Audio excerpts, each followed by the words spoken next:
Bueno, muy bien. Bueno, buenas noches a todos. Muchas gracias por asistir. También muchas gracias por la paciencia, por estas pequeñas dificultades técnicas que vamos a terminar resolviéndolas, confiando en Dios ya para el próximo jueves van a estar resueltas. Entonces, estamos nosotros haciendo pues esta presentación, este estudio del derecho natural y cómo se podría relacionar el tema del derecho natural con el libertarismo, que es un proyecto político. Y en ese sentido, hemos hecho nosotros dos sesiones donde básicamente hemos expuesto la idea muy sencilla, muy fundamental y muy importante, que el derecho natural no es otra cosa que el orden de las personas naturales, el orden de los seres humanos.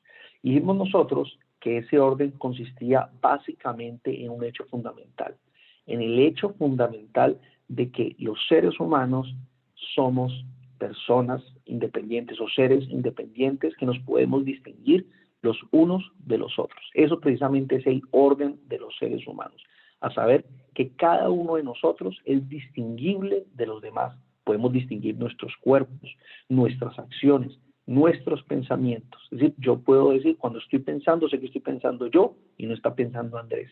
Y en ese sentido, esa distinción es lo que ordena a los hombres. No es nada más de lo que estamos hablando, es un hecho demasiado fundamental que todos a la hora de hablar suponemos. En el momento en que cada uno de nosotros habla, está suponiendo ese orden.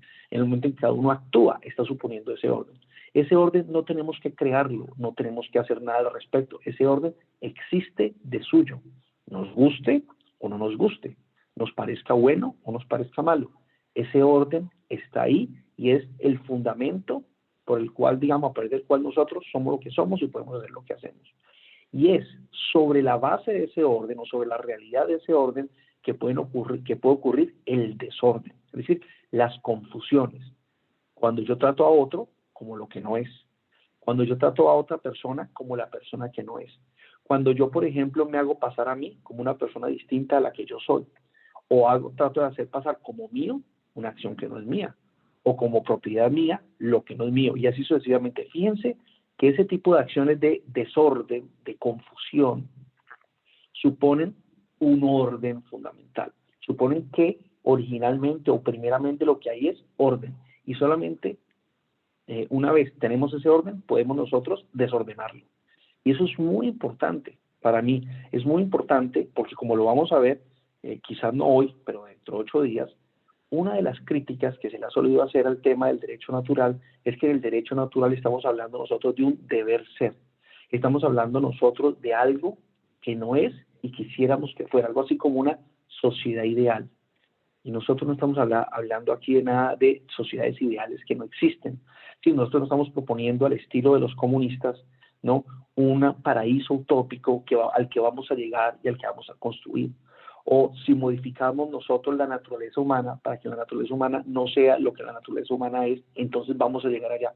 Nosotros no estamos hablando de este tipo de cosas. Estamos hablando de una realidad fundamental del mundo, una realidad fundamental que no solamente es la condición de posibilidad de la ciencia jurídica, sino la condición de posibilidad de la economía, de la psicología, etcétera, de la biología, etcétera. Entonces, eso es muy importante y tener eso como base. Entonces, aquí estamos haciendo referencia cuando hablamos del derecho natural, estamos haciendo referencia simplemente a ese orden de relación de los seres humanos, orden de relación de las personas naturales, que no consiste en otra cosa, sino en ese hecho fundamental de nuestra existencia como seres independientes, independientes en el sentido que nosotros podemos distinguirlos los unos de otros y puedo distinguir entre mis acciones de las acciones de otros, y en ese sentido, digamos, mis acciones son, llamémoslo de una manera, son directas, dependen de mí, en cambio las acciones de Andrés dependen de él, y yo no puedo controlarlas de la misma manera como yo controlo las mías, y por eso puedo distinguir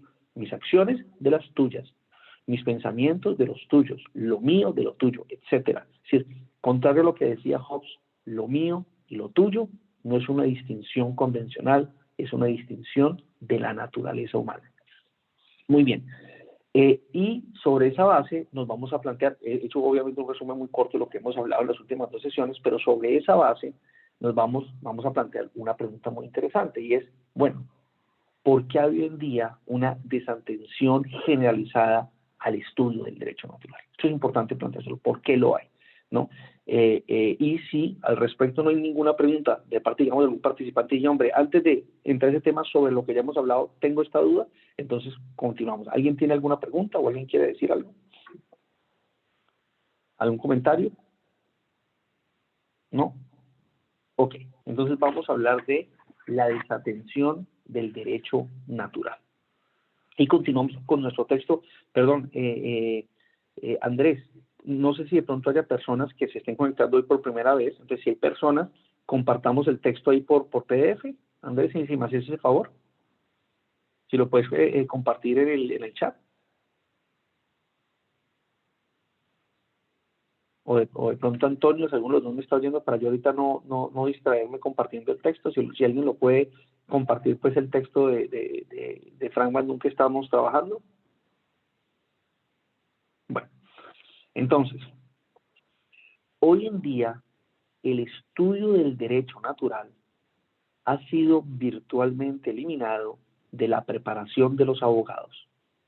Lo que queda de él en el currículo académico de la mayoría de las facultades de derecho no es más que un poco de historia intelectual, que comprende principalmente las obras de unos cuantos escritores y filósofos antiguos, medievales y de la temprana modernidad. Normalmente los estudiantes tienen la impresión de que el derecho natural es algo que solo puede ser encontrado en libros, de la misma manera que las normas, los veredictos de las cortes y los tratados internacionales son simples textos. Se les enseña a creer que el derecho natural no es más que una colección de teorías naturalistas, como si el universo físico fuera simplemente una colección de teorías físicas. Entonces, fíjense ustedes, acá hay algo muy importante, y es que en la formación hoy en día de los abogados, y aquellos no sé cuántos de aquí, digamos, sean abogados de formación, pero les puedo hacer por experiencia propia, cuando estudiamos derecho, la impresión natural, lo que el estudiante de derecho aprende es que el derecho es algo que existe en libros, en hojas de papel, en la letra. Es decir, el derecho no es una realidad del mundo. El derecho es algo que existe ¿dónde? Ahí, en el papel. Y en ese sentido, eso es muy importante, cuando se habla de derecho natural, hay la misma impresión. Si el derecho natural no pasa a ser unas teorías naturalistas, una cosa antigua, que se estudia, digamos, por cultura general, pero que no tiene nada que decirnos a nuestra vida, a nuestra realidad. Es algo que simplemente que quedó ya superado y que así como se estudia, digamos, teorías del pasado por cultura y por hacer historia y por entender, digamos, de dónde venimos, pues de la misma manera se estudian estas teorías naturalistas. Y lo otro interesante, ¿no? Dentro de ese marco como se presentan las cosas, es simplemente caer en la cuenta que la posición tradicional, la que a lo largo, digamos, de la historia de la ciencia jurídica de Occidente, la posición tradicional ha sido la posición naturalista. Es en ese sentido, mirando la historia desde que se empezó a hacer ciencia jurídica, y los primeros que hacen ciencia jurídica son los juristas romanos, desde que los juristas romanos empezaron a hacer ciencia jurídica hasta nuestra época, en todo ese largo, digamos, trayecto histórico de más o menos unos 2100, 2150 años, ha sido realmente solamente en los últimos 200 años donde se ha impuesto una visión diferente. Si tradicionalmente los estudiantes de derecho, los juristas, partían de la base de que había un orden natural, de que había un aspecto del derecho que era natural y en ese sentido hacía parte de la realidad, ¿no? Y que por eso se podía estudiar en la naturaleza de las cosas ese derecho. Esa era la posición de base, y en ese sentido es relativamente novedoso el que se haya impuesto la otra. Ojo, no es novedoso que haya habido gente que haya negado esa realidad del derecho. Eso no es novedoso. Desde la antigüedad nos encontramos con personas que han negado que haya una realidad jurídica en el mundo. Eso no es novedoso. Lo novedoso es que se haya impuesto en el mundo jurídico. ¿Ya? Eso sí es novedoso. Es decir, que haya habido esta desatención. Eso sí es algo, digamos, que tiene 200 y pico de años. No tiene más. Sobre este punto, ¿hay algún comentario, alguna pregunta? Ok. El ejercicio del derecho natural también ha sido prácticamente eliminado por los profesionales del derecho. Es común que el estudio y el ejercicio del derecho natural sea despreciado, si es que no es ridiculizado. Entonces, no solamente en la enseñanza a los abogados, no solamente en el ejercicio académico como tal, sino en la práctica misma profesional de los abogados, el derecho natural no juega prácticamente ningún papel. Fíjense ustedes que, digamos, en Colombia, nadie, digamos, llevaría a un juez y diría, mire, señor juez, declare ilegal esta norma, esta ley, este decreto, lo que fuera, porque viola los principios universales de justicia. Ningún abogado haría hoy en día este tipo de argumentos, ni podría hacerlo. ¿Qué es lo que un abogado puede hacer? Por ejemplo, decir, mire, este decreto es ilegal, o este decreto o esta ley son inconstitucionales, ¿ya? Y entonces lo que intentaría demostrar es que están violando otra norma superior. Y en ese sentido, todas las discusiones de los abogados se plantearían en el marco de la legalidad. No se haría nunca referencia a esos principios generales de justicia. Y cuando se hiciera referencia a esos principios generales de justicia, únicamente se harían referencia a ellos porque esos principios son reconocidos por alguna ley. En otras palabras, los principios mismos, por ellos mismos, no tienen ninguna relevancia jurídica y ninguna fuerza jurídica, a menos que haya una norma, en nuestro caso una norma estatal, que los reconozca como tal. En ese caso, la fuerza de esos principios no le vienen por ser principios, sino por ser el contenido de una norma estatal. Eso es muy importante entenderlo, es entender estos dos aspectos, tanto teóricamente como en la práctica profesional. El derecho natural no está jugando ningún papel, ¿no? Y esto, como lo vamos a ver, tiene profundas consecuencias, no solamente para el oficio del abogado, sino para nuestra sociedad y para lo que ocurre en nuestra sociedad. Las razones para este desinterés en relación con el derecho natural son muchas. Una de ellas es ideológica. Muchas personas están suscritas a una ideología que es virulentamente antihumana. No creen que haya algo respetable en los seres humanos tal y como son. Usualmente combinan esta creencia con la idea de que la naturaleza humana puede y debe ser cambiada, de tal forma que pueda conformarse a su propio ideal de hombre. De ahí afirman que hombres y mujeres deben enseñárseles o forzárseles a no respetar el orden del mundo humano y a respetar, en vez de el orden normativo imaginario que los ideólogos prefieren. Debe forzárseles o enseñárseles a no respetarse los unos a los otros por los seres humanos que son, sino solamente por el ideal nuevo hombre en que deberían convertirse, ¿no? Algo que está en el fondo, en últimas, de todo socialismo, y que obviamente está, digamos, claramente presentado en el marxismo, es ese ideal nuevo hombre, ¿no? Y que suele presentarse hoy en día con muchas facetas. Desde, por ejemplo, cuando vimos al político, ¿no? Y al defensor del Estado hablar de cómo el hombre es egoísta y las personas son egoístas, y por el contrario las personas tienen que aprender a no pensar en sí mismos, sino a pensar en los demás y a sacrificarse por la sociedad.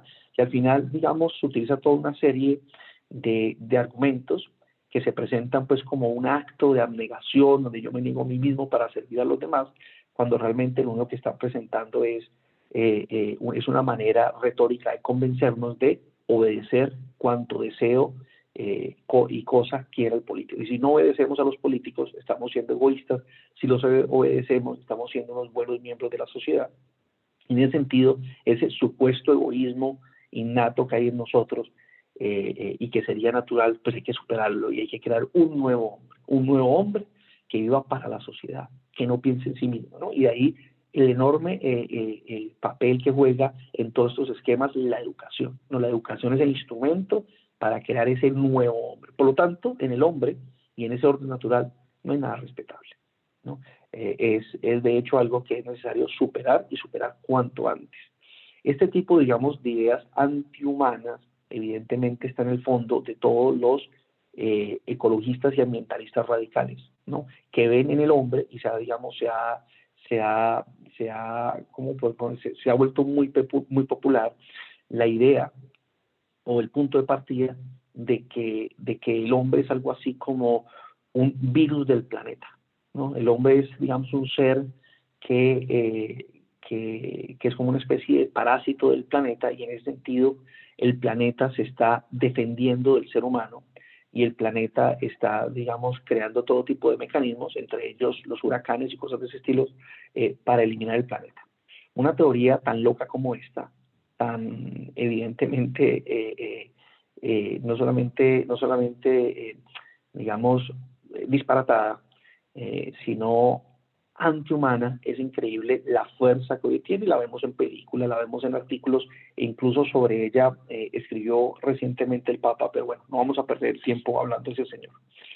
Pero muy bien, pero una de las razones, obviamente, por la cual este estudio del derecho natural, digamos, no puede parecer interesante a las personas de hoy en día, es precisamente por estas razones ideológicas de fondo. Es decir, no se cree que haya nada valioso en el hombre como tal, ¿no? En el ser humano como tal. Y por lo tanto, digamos, esa naturaleza, ese orden natural del ser humano es igualmente algo no valioso y por lo tanto no respetable. ¿Hay aquí algún comentario o alguna pregunta?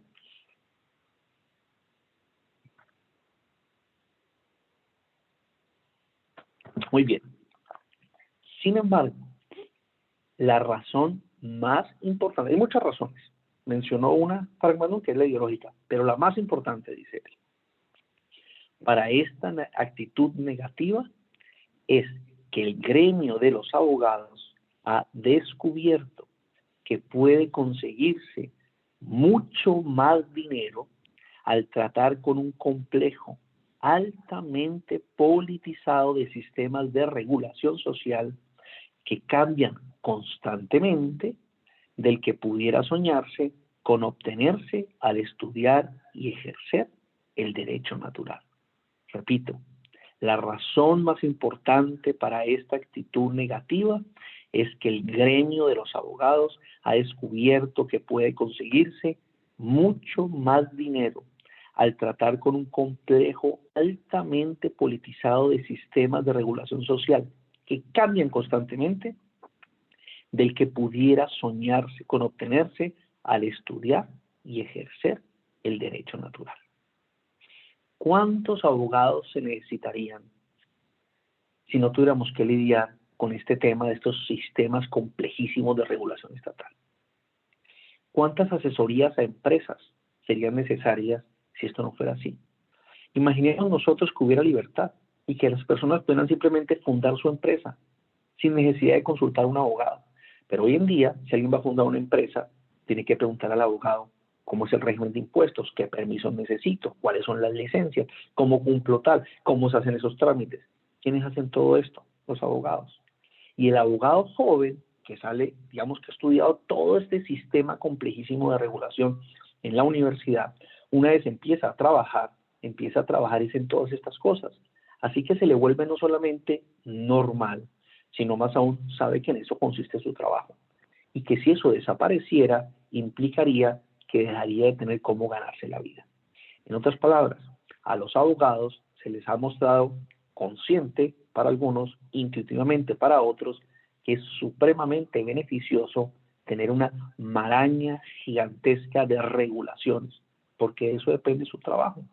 Por eso lo último que debemos esperar nosotros, por ejemplo, de los abogados tributaristas, es que ellos quisieran simplificar el código tributario. Evidentemente a ellos lo que les interesa es que esa regulación sea lo más enredada, lo más compleja posible, porque entre más sea así, más lo van a consultar, más se va a necesitar de ellos, más confusiones van a surgir y por lo tanto conflictos, de tal forma que también se los necesite contratar para presentar demandas, etcétera. Y ha sido entonces esa relación, lastimosamente, entre abogado y regulaciones estatales la que ha llevado, digamos, a un enorme abandono del estudio del derecho natural.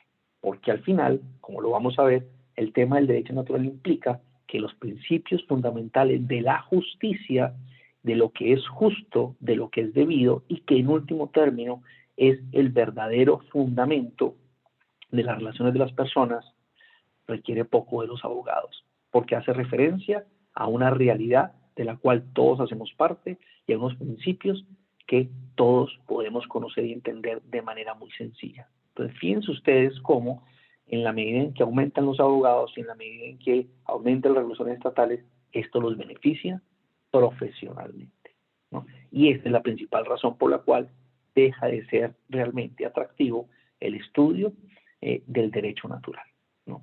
Entonces, no sé si aquí hay algún comentario o alguna pregunta. De pronto alguien que haya estudiado Derecho puede confirmar esta experiencia o no, aparte pues de mi experiencia como estudiante de Derecho. ¿Alguien quiere decir algo? ¿Quiere comentar algo? ¿Hay alguna pregunta? ¿No? Muy bien. Entonces, sigamos. En la situación actual de nuestra civilización, las personas generalmente tienen mucho más que temer de sus estados que de los actos ocasionales de criminalidad o negligencia cometidos por sus semejantes. En el curso de la historia, los estados han monopolizado el uso de la fuerza para imponer el cumplimiento de sus normas al interior de sus territorios. No es de sorprenderse que le hayan prestado mayor atención a la aplicación y obediencia de sus propias regulaciones que a la aplicación de las reglas de la justicia, evidentemente. Si el Estado se apropia del derecho, históricamente sería interesante trazar esa manera como el Estado lentamente se fue apropiando del mundo del derecho y adquirió ese monopolio del derecho, que históricamente no es una realidad necesaria. En ese sentido es obviamente que al Estado le interesa mucho menos el orden natural, los principios de justicia, la justicia en sí misma, y le interesa mucho más es la obediencia. ¿La obediencia a qué? A sus mandatos. Esa es la principal preocupación del Estado. La principal preocupación del Estado no es respetar el orden natural, no es respetar el orden de justicia, no es proteger a los hombres de las agresiones y irrespetos a ese orden, ni restablecerlo en el caso que se haya roto. No, la principal preocupación del Estado es la obediencia a sus mandatos. Y por lo tanto, no es de sorprender, como dice Frank Mandón, que la preocupación por lo justo haya desaparecido. Y por lo tanto, tampoco es de sorprender que en el estudio de la carrera de Derecho y en la práctica profesional se haya dado, digamos, este desplazamiento del estudio de la naturaleza, del derecho natural, de ese orden inscrito en la naturaleza de las cosas, a simplemente el estudio de las normas estatales, ¿no? Y casi que en el mundo del derecho, cada vez que el Estado saca una nueva norma muy importante, se saca una nueva asignatura para las carreras de derecho, ¿no? Es una cosa, digamos, bien curiosa, ¿no? Se saca una nueva gran ley, entonces se necesita una nueva asignatura para estudiar eso, lo cual refuerza en el estudiante y en el abogado la idea de que el derecho no es algo que existe en la realidad, el derecho es algo que existe en las hojas de papel y puede cambiar a voluntad. El derecho puede ser cualquier cosa. ¿De qué depende que sea derecho? Depende de lo que diga el Estado y por lo tanto el derecho es una realidad fundamentalmente política, es una cuestión de poder, ¿ya? Si yo tengo el poder suficiente para imponer mi voluntad, eso será derecho. El derecho puede ser cualquier cosa y eso es lo que nos dedicamos nosotros los abogados, a estudiar esa maraña de normas enrevesadas que el Estado crea a voluntad día a día y minuto a minuto. Después de todo, el propósito de un Estado no es la aplicación de las reglas de justicia, sino la de hacer cumplir a las personas sus propias demandas y regulaciones. Además, si los estados tuvieran la intención real de erradicar la injusticia, entonces realizarían la mayor parte de este propósito al erradicarse ellos mismos, ya que sea lo que sea que los estados acostumbran a hacer, respetar a las personas y su propiedad no hace parte de ello.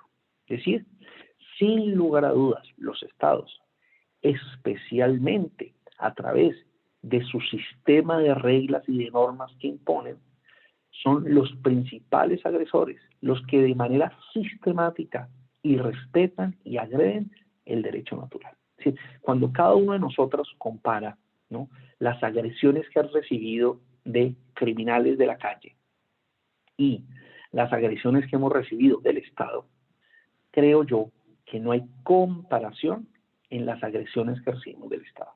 Son continuas, sistemáticas, permanentes, ¿no? Digamos, a mí afortunadamente solamente me han robado una vez en la vida y el ladrón me robó mi reloj y en esa época 20.000 pesos. Cuando yo comparo mi reloj y los 20.000 pesos, un crimen, ¿no?, que cometió este ladrón con lo que me ha robado el Estado, la manera como el Estado ha irrespetado mi propiedad, pues no tiene comparación. El Estado lo hace continuamente, de manera sistemática, viola mis derechos y viola mi propiedad, ¿no? Entonces, fíjense ustedes, por ejemplo, qué ladrón o qué banda de criminales hubiera podido encerrarnos prisioneros de nuestras casas por 6 meses, como ocurre en Colombia. Ninguna banda de asaltantes, ninguna banda de criminales hubiera jamás podido cometer semejante fechoría como la cometió, digamos, el gobierno colombiano. Semejante acto de tiranía, semejante irrespeto a las personas y a su propiedad, hubiera sido imposible que fuera cometido por una banda de criminales y asaltantes. Pues bien, el Estado sí fue capaz, porque al final lo que le interesa, vuelve y juega, es la obediencia a sus normas. Y en ese sentido, los más enormes criminales de hoy en día, los más grandes criminales que hoy en día existen, los principales agresores del orden natural son los Estados. Y en ese sentido también comprendemos nosotros cómo sus regulaciones y sus normas, es decir, lo que hoy en día la gente llama derecho de manera equivocada, son las principales agresiones al derecho verdadero, al derecho natural. ¿Hay aquí alguna pregunta o comentario, alguna duda, o todo está quedando claro? Un comentario rápido, el Sí. ejemplo más reciente de esto es la señora que no la dejaron que un doctor le hiciera la eutanasia porque un comité lo decidió con base en una ley, bueno, en fin. Lo que pasa es que el tema, Pedro, el tema de la eutanasia es, digamos, un poco más complejo, porque a ver, el tema de la eutanasia tiene, digamos, varias aristas, y en ese sentido es un tema, digamos, más complejo de tratar, que lo podríamos tratar una vez tengamos unos elementos teóricos que todavía no tenemos, y que una vez lo tengamos podemos ver, digamos, las distintas aristas. De todas formas, al que le interese, yo le dirigí un trabajo de grado, de pregrado, a un estudiante, que precisamente lo que hicimos fue examinar el problema de la eutanasia, ¿no?, a la luz del derecho natural, ¿no? Y seguimos, y lo hicimos a la luz digamos, de la manera como presenta el concepto de derecho natural el profesor Frank Tandón. O sea, utilizamos la manera de cómo él presenta el tema del naturalismo y utilizamos esos principios generales para examinar a la luz del derecho natural el problema de la eutanasia. Eso lo hicimos hace ya como 15, 16 años.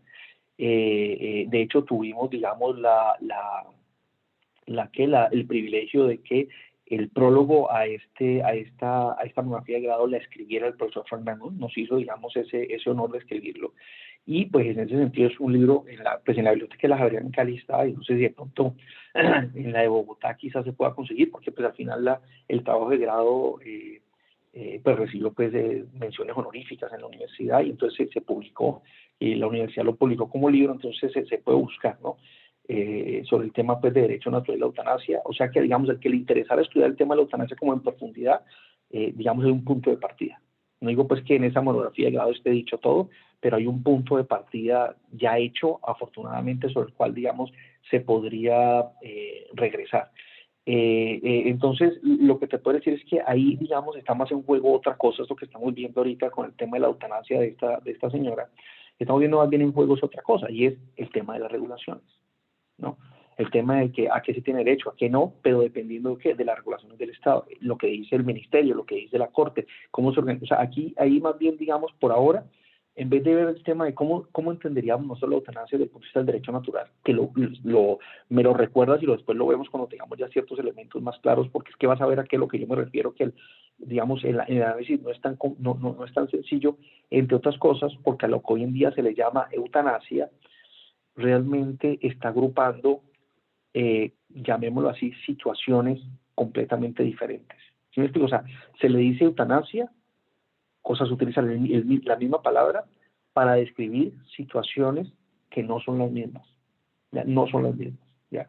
Entonces, ahí se presentan unas confusiones que primero hay que aclarar, y luego de que se han aclarado, ver cómo se está entendiendo el tema en el marco de estas normativas creadas por el Estado y también en el marco, digamos, del derecho natural. Entonces hay una serie de confusiones muy complejas que yo ahorita no me quisiera poner a entrar porque nos faltan unos elementos teóricos pocos, pero nos faltan esos elementos para yo puedo decir, fíjate Pedro, entonces aquí este aspecto, aquí hay que pensar esto, fíjate este otro aspecto, aquí hay que pensar este otro aspecto. Entonces, pero sí es un tema ya muy interesante y ya vamos a ver cómo eso se relaciona con una cosa que vamos a ver ahorita, ¿no? Entonces te agradezco porque al final la idea es que esta presentación del derecho natural nos permita a nosotros examinar nuestra realidad. Ese es el punto. O sea, el punto es que nosotros nos permita ganar unos conceptos que nos permitan a nosotros comprender mejor nuestra realidad y entender desde el punto de vista jurídico qué es lo que está pasando. Esa es la idea. Entonces, la idea sí es volver, una vez tengamos esos elementos, volver al tema de la eutanasia. ¿Alguna otra pregunta o comentario? Yo, Luis. ¿No? Sí. Yo, ¿Quién va a Luis. hablar? Luis Alejandro. Luis Alejandro, dale.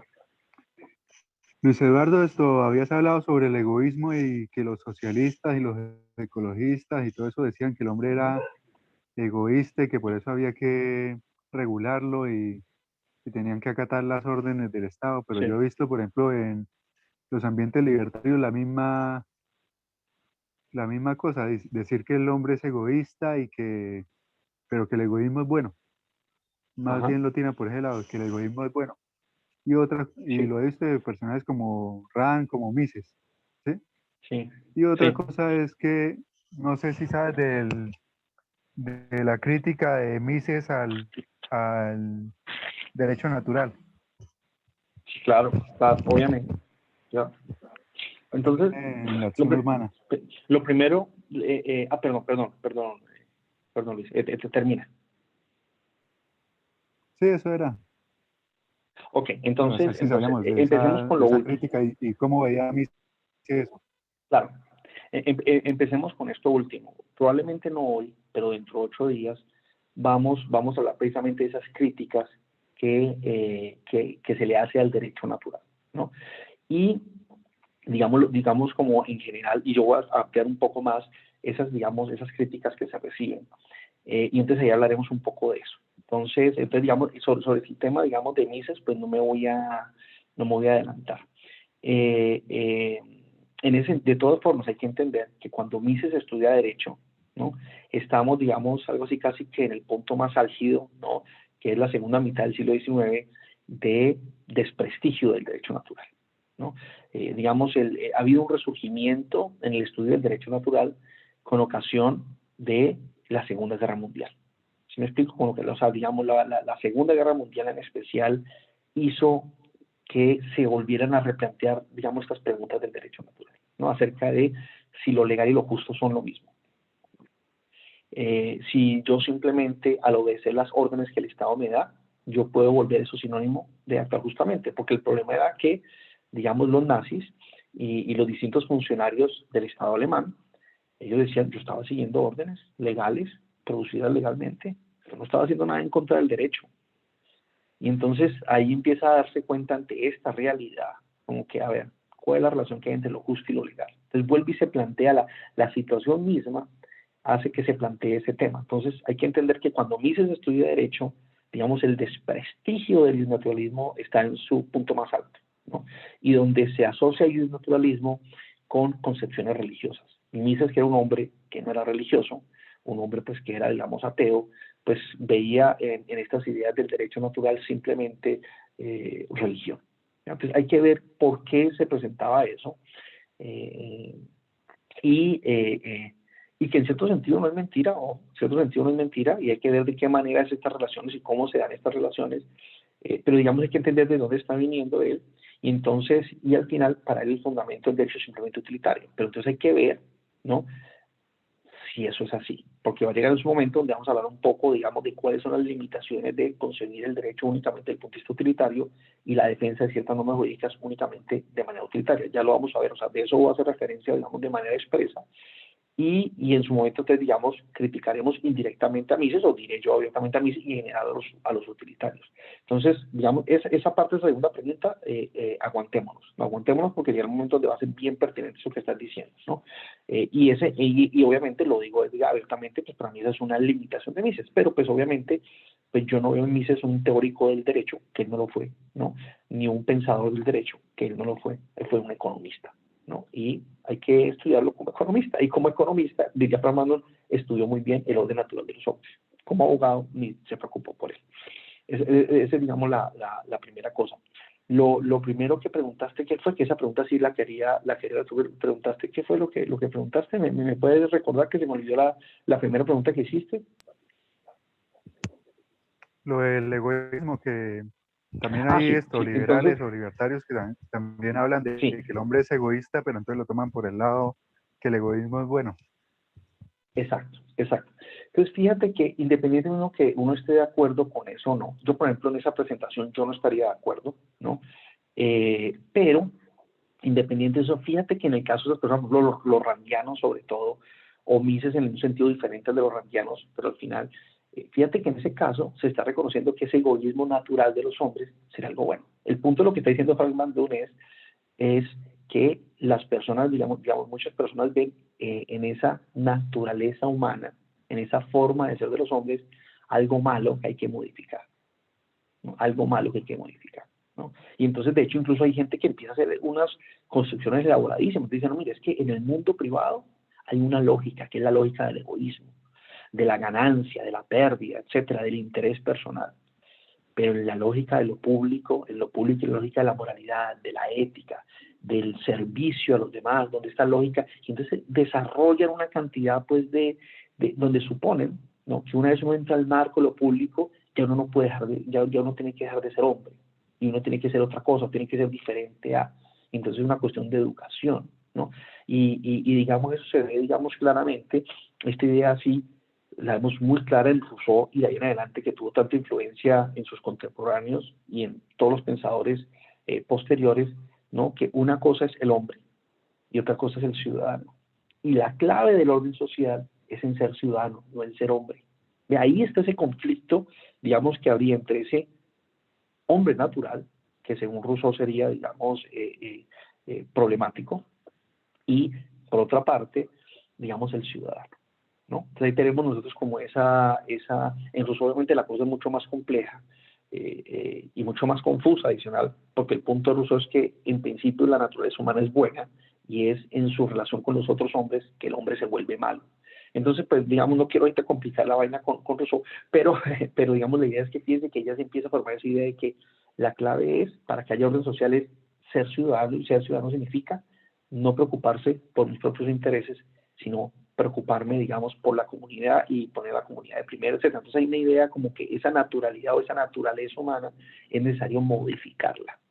Hay que hacerle algo, ¿ya?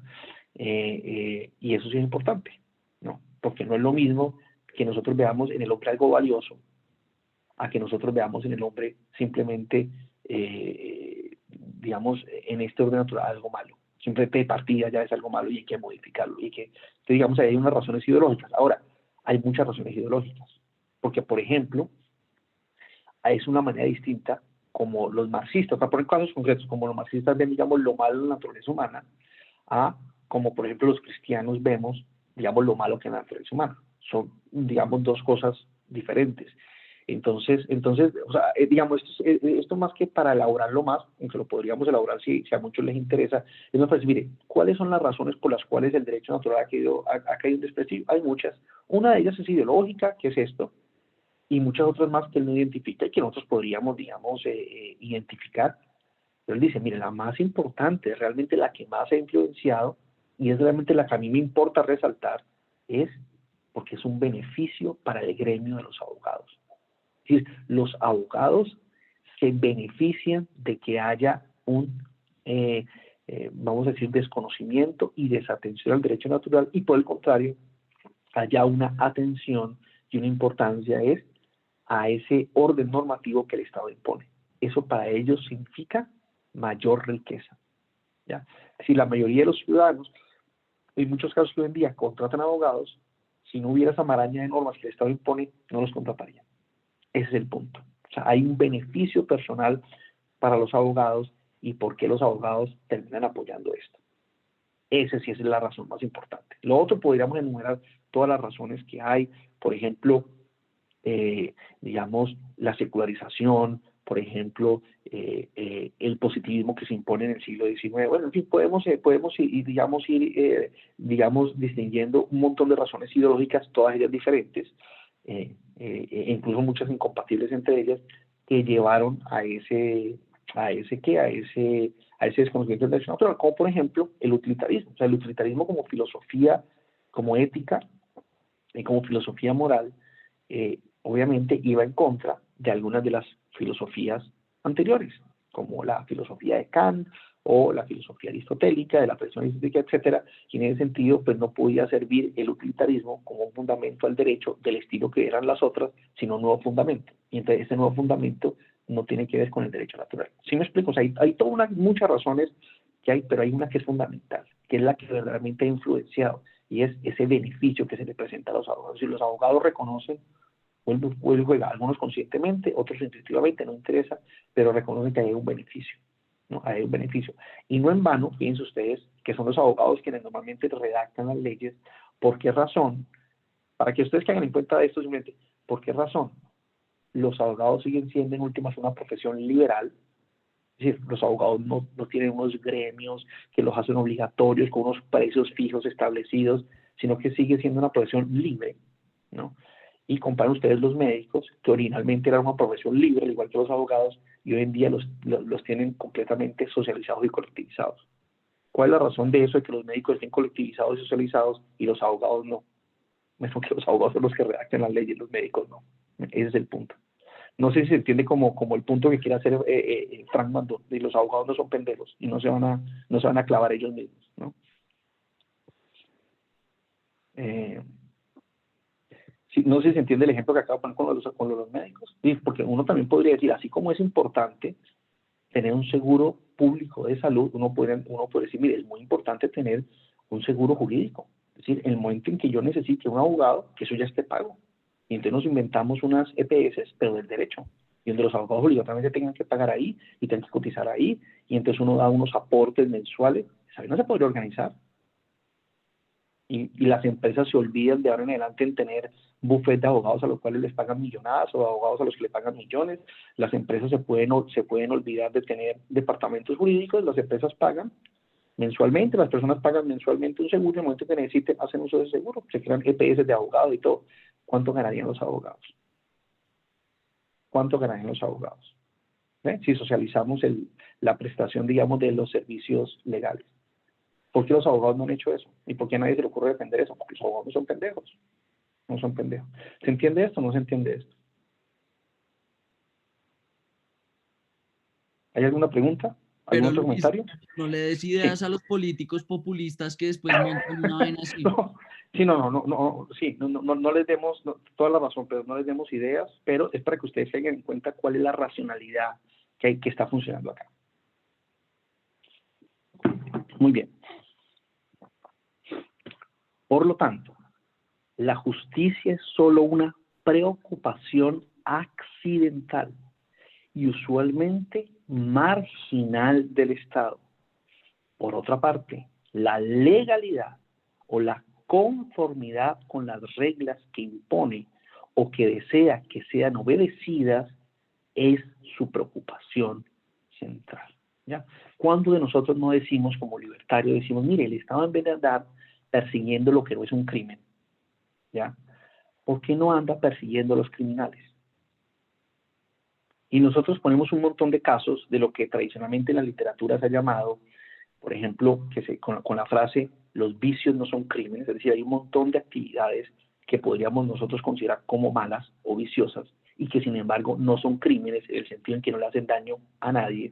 Y sin embargo tenemos nosotros un montón de agentes del Estado persiguiendo este tipo de conductas, castigando este tipo de conductas, investigando este tipo de conductas, y mientras tanto toda esa fuerza policial que está dedicada a eso, no está dedicada a perseguir lo que debiera perseguir: los crímenes, los verdaderos crímenes y los verdaderos criminales, ¿ya? Entonces, fíjense ustedes, ahí uno se empieza a dar cuenta cuál es la preocupación del Estado: perseguir el crimen, garantizar que haya justicia, o garantizar que sus normas se obedezcan. Les voy a poner un ejemplo muy, digamos, muy actual.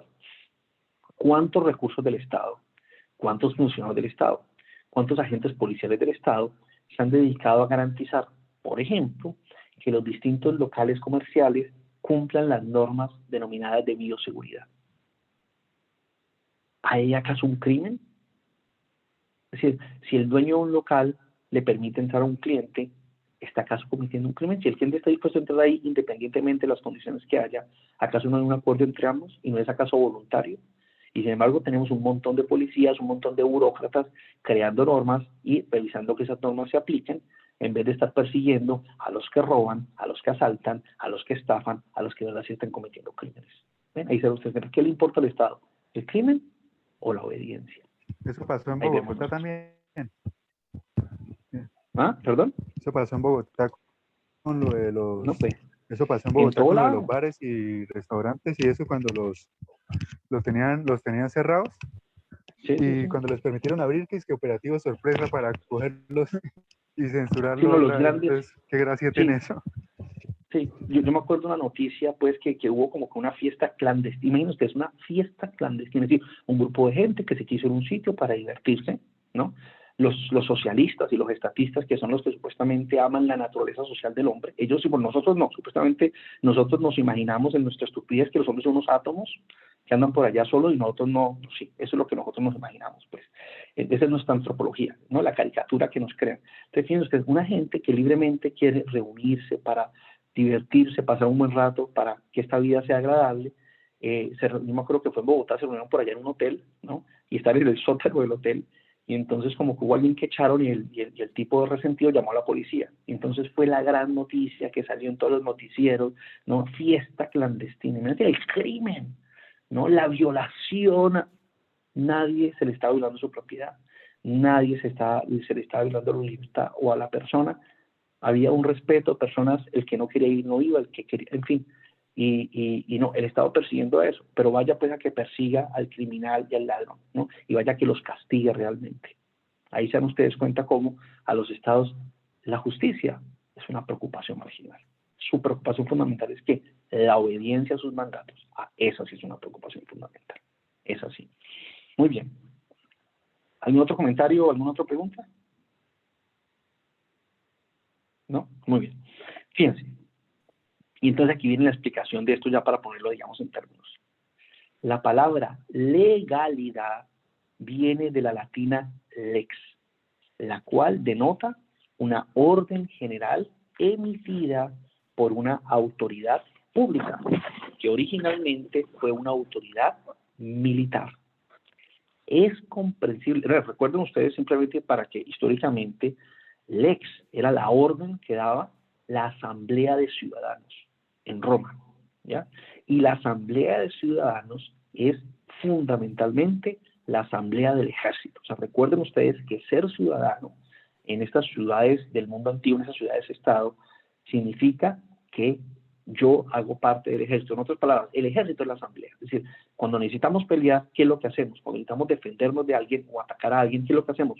Convocamos a todos los ciudadanos, es decir, a todos los miembros del ejército, y discutimos si nos vamos a ir a la guerra o no, o si nos vamos a defender o no, o qué es lo que vamos a hacer. Y por eso, fíjense, son ellos mismos los que deciden si van a pelear, ¿no? Entonces, esa asamblea, que no es otra cosa que una asamblea militar, es el origen, digamos, de esas asambleas públicas. Fíjense ustedes entonces que la decisión que toma esa asamblea, que es una orden, ¿no? Eso es lo que en Roma se llamaba lex. Es decir, lex originalmente es una orden de una asamblea militar. Y lo que está diciendo aquí Frank Bandones, fíjense ustedes que la palabra ius que es la que, digamos, nosotros utilizaríamos para traducir con derecho, hace referencia a una realidad fundamentalmente distinta a la palabra ley, ¿no? La gente hoy intenta confundir ambas, como vamos a ver, pero son dos realidades diferentes. Pueden relacionarse, claro está, pero hace, digamos, referencia a dos realidades. Una es derecho, que haría referencia al orden, y otra cosa es ley, que haría referencia a una orden, una norma. Es comprensible en estas circunstancias que la gente esté dispuesta a pagar más por asesoramiento de cómo quitarse de encima y mantener de su parte al Estado y a sus agentes que por asesoramiento en la búsqueda de la justicia.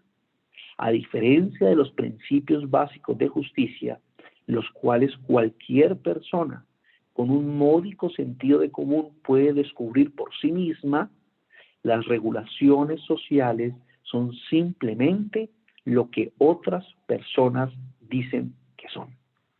La única manera de conocer estas regulaciones es la de prestar mucha atención a lo que aquellas personas están diciendo.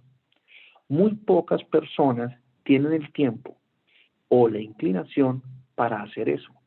La mayoría prefiere pagar por la información y el asesoramiento acerca de esas regulaciones cuando lo necesitan. Es decir, fíjense ustedes que comprender, por ejemplo, que si yo le compro a alguien algo, tengo que pagárselo. Y comprender que si yo le vendo algo a alguien, tengo que entregárselo. Esto es tan básico, tan de sentido común, ¿no? Tan en la naturaleza de las cosas que cualquier persona puede entender esto. ¿Sí? No hay que ser un jurista de renombre para entender que en la compra-venta estamos hablando de un acuerdo entre personas en las cuales el uno se obliga a entregar una cosa y el otro se obliga a pagar un precio. Esto es básico, cualquier persona lo entiende, ¿no? Y en ese sentido vemos nosotros cómo en la naturaleza misma de las cosas descubrimos nosotros lo que se debe. El vendedor le debe al comprador la entrega de la cosa. El comprador le debe al vendedor el precio de la cosa. Y vemos cómo en cada caso descubrimos lo justo por naturaleza, es decir, aquello que es debido. Y no tenemos que ser juristas de renombre, repito, ni científicos del derecho. ¿Para qué? Para vivir eso. Es decir, para comprar y vender algo no tenemos que ser juristas.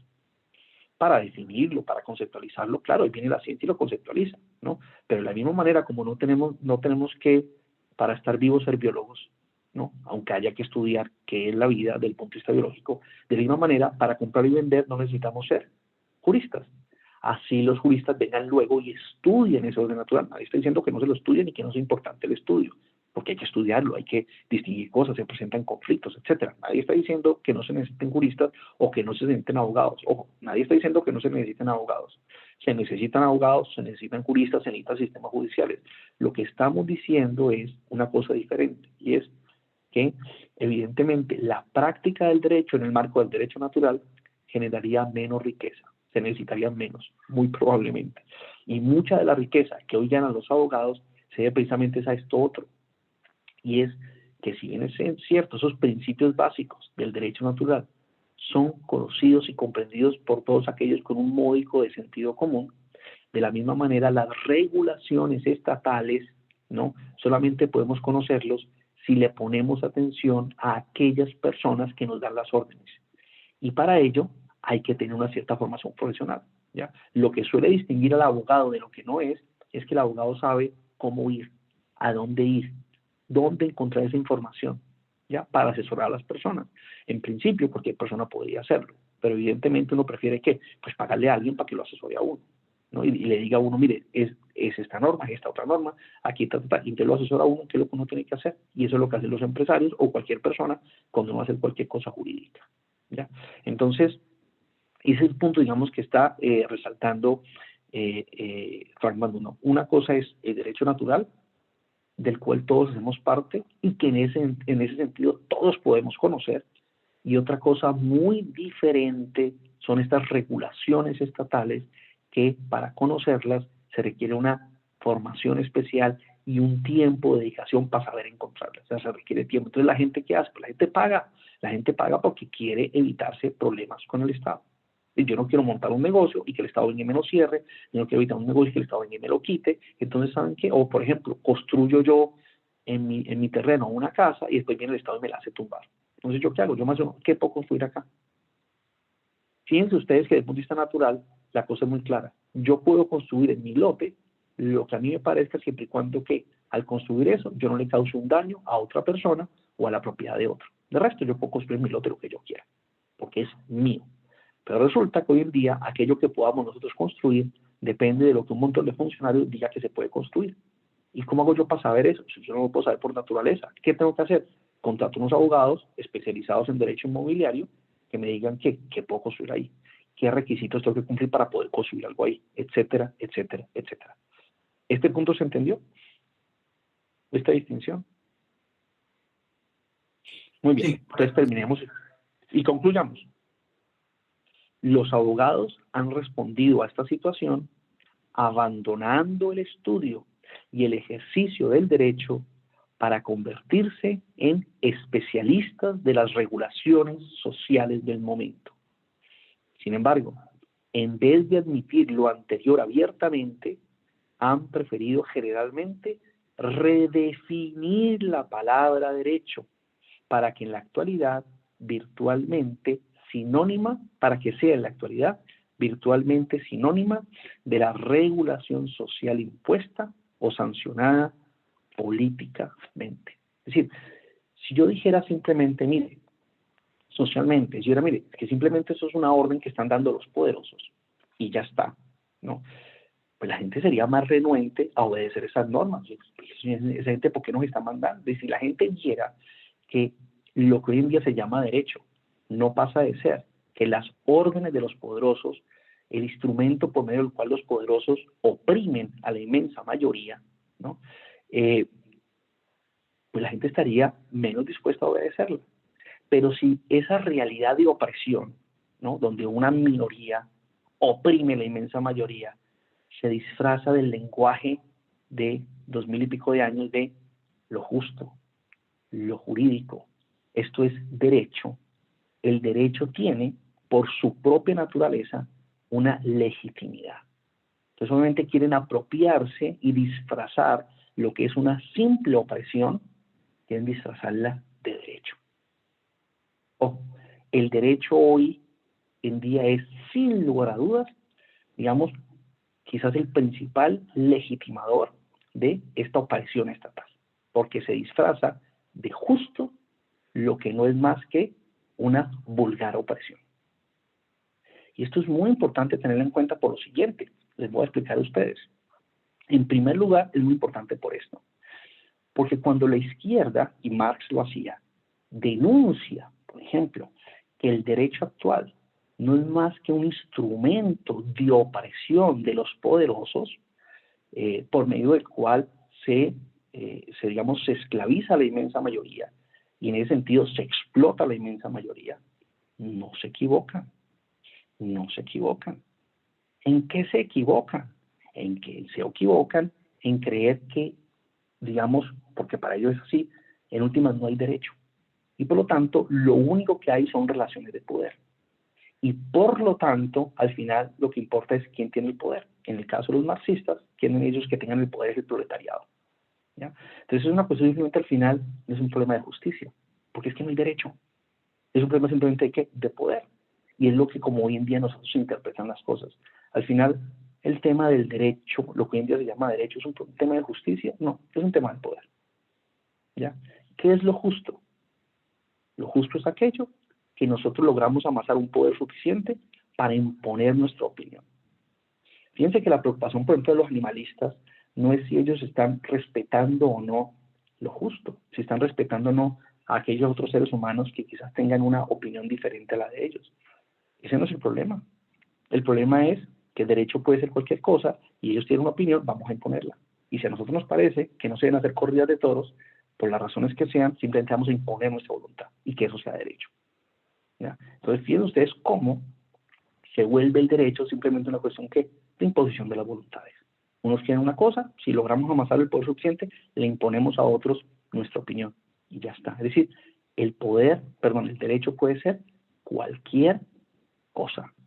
Y de ahí el peligro, ¿no?, de haber olvidado, ¿no?, esta larga tradición del derecho natural, pero sobre todo de haber olvidado el concepto fundamental, y es que el derecho, primero y antes que nada, es una realidad de la vida de los hombres. Nosotros aquí no estamos hablando de una cosa que nos inventamos, porque si no, empieza a ocurrir un problema, y es que se empiezan a ver las distintas instituciones jurídicas como simples ficciones. Entonces la libertad es una ficción, la propiedad es una ficción, la persona es una ficción. ¿Y qué es lo que significa eso? Que puede ser cualquier cosa, que puede ser cualquier cosa. Y el punto es que no es así, no es así. Lo que nosotros estamos afirmando es que hay un orden en el mundo de los hombres que es una realidad. Que esa realidad se puede respetar. Nadie está discutiendo eso. Nadie está discutiendo eso. Precisamente por eso es que necesitamos conocer ese orden para entender cuándo esa realidad se está respetando, ¿ya? Y de ahí también la importancia de la propiedad privada, porque la propiedad precisamente es también una manera como los hombres se relacionan en el mundo con las cosas. Es una manera real que nosotros podemos distinguir y descubrir y conocer y describir, y que está en la naturaleza misma de las cosas. Entonces es muy importante. Yo espero ser bien enfático en lo siguiente. El otro día yo no lo llamaría una discusión, más bien como una serie de aclaraciones en Twitter, donde una persona decía pero que quede muy claro, no es necesario para ser libertario ser un naturalista. Y yo creo que quede muy claro. Para ser libertario no es necesario ser naturalista. No puede ser uno un enemigo, digamos, del naturalismo y sin embargo ser el mejor de los libertarios, como Mises, por ejemplo. O sea, ¿quién va a criticarle, digamos, las credenciales libertarias a Mises? Nadie. Pero la pregunta no es si uno puede ser libertario y ser, digamos, enemigo del naturalismo o crítico del naturalismo. Esa no es la pregunta. La pregunta que yo haría es la siguiente. La primera, que la vamos a ver para después, es ¿podemos nosotros defender nuestro proyecto político única y exclusivamente con argumentos utilitarios? Esa es la primera pregunta, que dejémosla ahí porque sobre ella vamos a volver. Pero la segunda, ¿qué implica para la sociedad el hecho de que nosotros digamos que no hay un orden natural? ¿Qué implica al final para la propiedad privada? Que digamos nosotros que no hay una realidad en ella. Es decir, que la propiedad como concepto no está describiendo una realidad del mundo de los hombres. Esa es una pregunta que nos tenemos que hacer. Y de ahí, creo yo, la importancia fundamental de rescatar el estudio del derecho natural y del naturalismo para nuestro proyecto político. Sí, creo que no es lo mismo. No es lo mismo si nosotros vamos, digamos, a defender nuestro proyecto político de la mano o utilizando, digamos, como fundamento conceptual el naturalismo, a no hacerlo. Y espero que con estas distintas clases eso, digamos, se vaya poniendo de manifiesto la importancia que hay ahí, ¿no? Porque si no hay un orden natural de los hombres, si no existe algo que se le deba al otro de manera natural por lo que el otro es, ¿ve? Por lo que el otro es, no por lo que el otro debiera ser, no por lo que el otro podría ser, no por lo que el otro nos ponemos de acuerdo que sea, sino por lo que el otro es, ¿no? Si no hay algo así, suponiendo que no lo hubiera, que sí lo hay, evidentemente, pues al final es una cuestión de poder. Al final es una cuestión de poder. Es decir, si nosotros queremos oprimir, ¿qué argumento vamos a utilizar? Que eso no es lo que produce más prosperidad, no me interesa. Por ejemplo, con los ecologistas no podríamos jamás convencerlos a punta de argumentos utilitarios. Si nosotros le presentamos a un ecologista y digamos, mire, si usted no respeta la propiedad y si usted no respeta la libertad, cada día vamos a ser más pobres, cada día va a haber menos industria, cada día el ecologista le vamos a decir, eso es lo que yo quiero. Yo quiero que no hayan industrias. Yo creo que cada uno viva en su finquita y que tenga una huerta y que cada uno tal, y que si va a caminar, camine, no se monte en carro, ande en caballo. Yo aquí en Alemania, que hay tanto ecologista, que casi que todos son ecologistas, digamos, de base. Yo he hablado con un par de ecologistas que ellos se sueñan en un mundo donde uno vuelve y monte en caballo. Aunque quizá ya los caballos, dentro de las últimas días les ha parecido que los caballos y las vacas también son los mayores contaminantes, entonces quizá quieren que nada más uno camine. Que no camine. Si uno quiere un sitio que uno camine y vaya caminando, porque cualquier otra cosa contamina. Es montar a caballo, si tuviéramos muchos caballos contaminaría, pues no se hable de montar en carro, todo eso, y pues bicicleta, al final van a decir que las bicicletas contaminan también. Entonces fíjense ustedes que usted le presenta un argumento utilitario a un ecologista y jamás lo va a convencer. Pero si uno le dijera al ecologista, es que lo que tú estás proponiendo es una enorme injusticia, ya es otro nivel de discusión. Ante lo cual el ecologista no va a tener más remedio que decirle, a mí no me importa. Es decir, declarar de frente el fondo antihumano de su ideología, de su nueva religión. Una religión que al final, en últimas, odia al hombre, porque no hay más detrás de eso sino eso. Muy bien. Bueno, ¿alguna pregunta o comentario en relación con este tema de por qué razón, ¿no?, hoy en día el estudio del derecho natural ha sido desatendido y de manera sistemática? ¿Y por qué? O sea, ¿qué es lo que sucede? ¿Qué es lo que hay detrás ahí? Y es que hay un montón de gente, que son los abogados, que se benefician bastante de esa desatención, ¿no? Sobre este tema, ¿hay alguna pregunta, algún comentario, alguna duda? Un comentario rápido. ¿Tú crees que por eso, desde tu punto de vista, sean contradicciones como que el cuarto derecho de la Declaración de los Derechos Humanos es que nadie estará sometido a la esclavitud ni a la servidumbre y que la esclavitud y la trata de esclavos estará prohibida en todas sus formas? ¿Qué es lo que sucede? Fíjate, Pedro, volviendo al tema, evidentemente, esta es la fuerza de la realidad, esta es la fuerza de la realidad, que es imposible del todo negar, digamos, el derecho natural, ¿ya? Entonces, hay cosas que sí no se pueden negar, porque es la realidad misma. En ese sentido, digamos, el tema de lo que estás mencionando, la esclavitud, y algunas, digamos, de las cláusulas que están en la Declaración Universal de Derechos Humanos, pues lo manifiestan. Sin embargo, mira lo interesante. La Declaración Universal de los Derechos Humanos, ¿ya?, es una declaración que la hace la ONU. Primera cosa. Segunda cosa, muy importante. Esa declaración es vinculante solamente ¿para qué? Para los estados firmantes de esa declaración. No solamente eso. Esos derechos que se llaman humanos, ¿ya?, se tienen no por ser realmente hombres, sino que se tienen por ser ciudadanos de un estado firmante de esa declaración. De hecho, cuando se va a una, digamos, a una corte de derechos humanos, se está jugando es al estado firmante de esa declaración. Es decir, quien viola los derechos humanos, que en última son derechos reconocidos a ciudadanos de ese estado, son los estados. Cuando la gente dice, por ejemplo, en estricto sentido, en un sentido formal, ningún ciudadano particular puede violar los derechos humanos de otro ciudadano.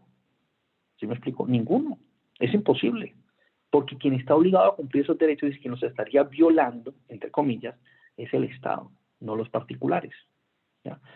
Por eso los que, digamos, tratan de ser muy técnicos en esto, dicen que, por ejemplo, en el caso de la guerrilla, no se puede decir que la guerrilla viole los derechos humanos. ¿Por qué la guerrilla? Porque la guerrilla, como organización, no ha suscrito la Declaración Universal de los Derechos Humanos y, por tanto, la guerrilla no puede violar los derechos humanos. ¿Qué es lo que se dice? Que la guerrilla viola es el derecho a la guerra, el derecho internacional humanitario. Entonces, fíjense ustedes que ahí tenemos es una maraña de reglamentos y de regulaciones que tienen que ver con lo que vamos a ver siguiente, y es esa distinción entre orden natural y orden artificial, y que digamos, estamos jugando en otro ambiente. Entonces, fíjate que incluso en donde aparentemente se nos presenta el derecho natural más claramente hoy en día, que es en la Declaración Universal de los Derechos Humanos, incluso en ese punto estamos en presencia realmente no del derecho natural que vale por sí mismo, es el punto del derecho natural, ¿no?, sino que vale en la medida en que un Estado lo suscribe, y en ese sentido los ciudadanos, no los hombres, los ciudadanos, ¿ya?, de ese Estado tienen derecho a eso. Y por eso la Declaración Universal de los Derechos Humanos no es, como lo vamos a ver en el futuro, todavía no lo hemos visto, no es una simple declaración de derechos naturales de los hombres, sino de un montón de derechos que no son naturales. ¿Sí me explico? Pero estoy, digamos, haciendo ahora simplemente una introducción, una breve a propósito de lo que estás diciendo. Eso como que te aclara un poco y como que te permite ver hacia dónde vamos. ¿Puedes repetir esa última frase que dijiste? Que no es una declaración de los derechos de los hombres, sino es... O sea, la Declaración Universal de los Derechos Humanos de la ONU no es una simple declaración de los derechos naturales de los hombres, sino que es, en últimas, una declaración de derechos, ¿no?, de organizaciones estatales que se han puesto de acuerdo en decir, mire, nuestros ciudadanos tienen derechos a tales cosas. Obviamente todo esto presentado en un lenguaje que sería naturalista, porque es que ese lenguaje le va a dar legitimidad, pero realmente no hay tal. Y por eso, digamos, hay muchos filósofos que dicen que esta Declaración de Derechos Humanos no es realmente que haga, digamos, una referencia a algo universal, sino que en última es un proyecto político occidental y que se utiliza es como un medio de dominación de parte de Occidente. Entonces, por ejemplo, si Estados Unidos o cualquier potencia europea quiere atacar a otro país, entonces simplemente dice, ese país está violando los derechos humanos y por tanto voy y lo ataco. Entonces, en ese sentido, esa Declaración Universal de Derechos Humanos se vuelve una herramienta política de dominación. Por ejemplo, y los filósofos que ven eso así, pues tampoco se equivocan. Y no se equivocan es no porque estén criticando la noción de derecho natural y la noción de derechos naturales universales de todos los hombres. Lo que se equivocan es pensar que la Declaración Universal de los Derechos Humanos es una Declaración Universal de Derechos Naturales, que no lo es, porque en la Declaración Universal, de hecho, la mayoría de los derechos que se reconocen no tienen que ver con derechos humanos, lo que digamos, derechos naturales de los hombres, sino con derechos artificiales y convencionales, que todavía no les voy a decir su nombre, que los estados deciden reconocer y ponerse de acuerdo a reconocer. Entonces, esa distinción es muy importante. Así es, esa distinción es muy importante. Sí.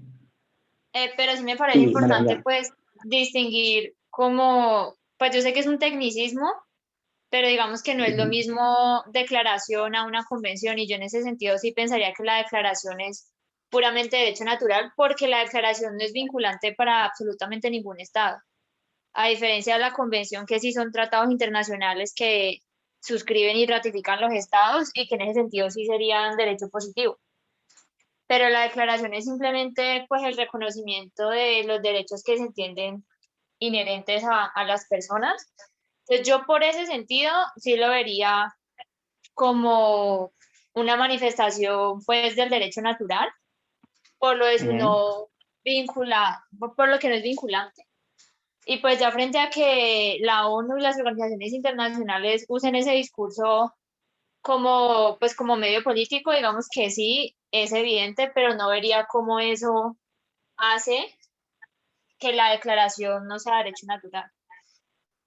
Por eso, pero como vamos a ver, María Juliana, en su momento, los únicos derechos naturales que hay es el derecho a la vida, a la libertad y a la propiedad.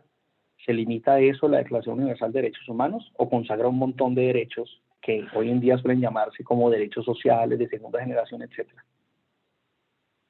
No, o sea, la declaración, si no estoy mal, solamente habla de derechos civiles y políticos, y todo el listado de derechos que, pues, que no son libertad, propiedad y vida, son simplemente como un desarrollo de esos tres derechos.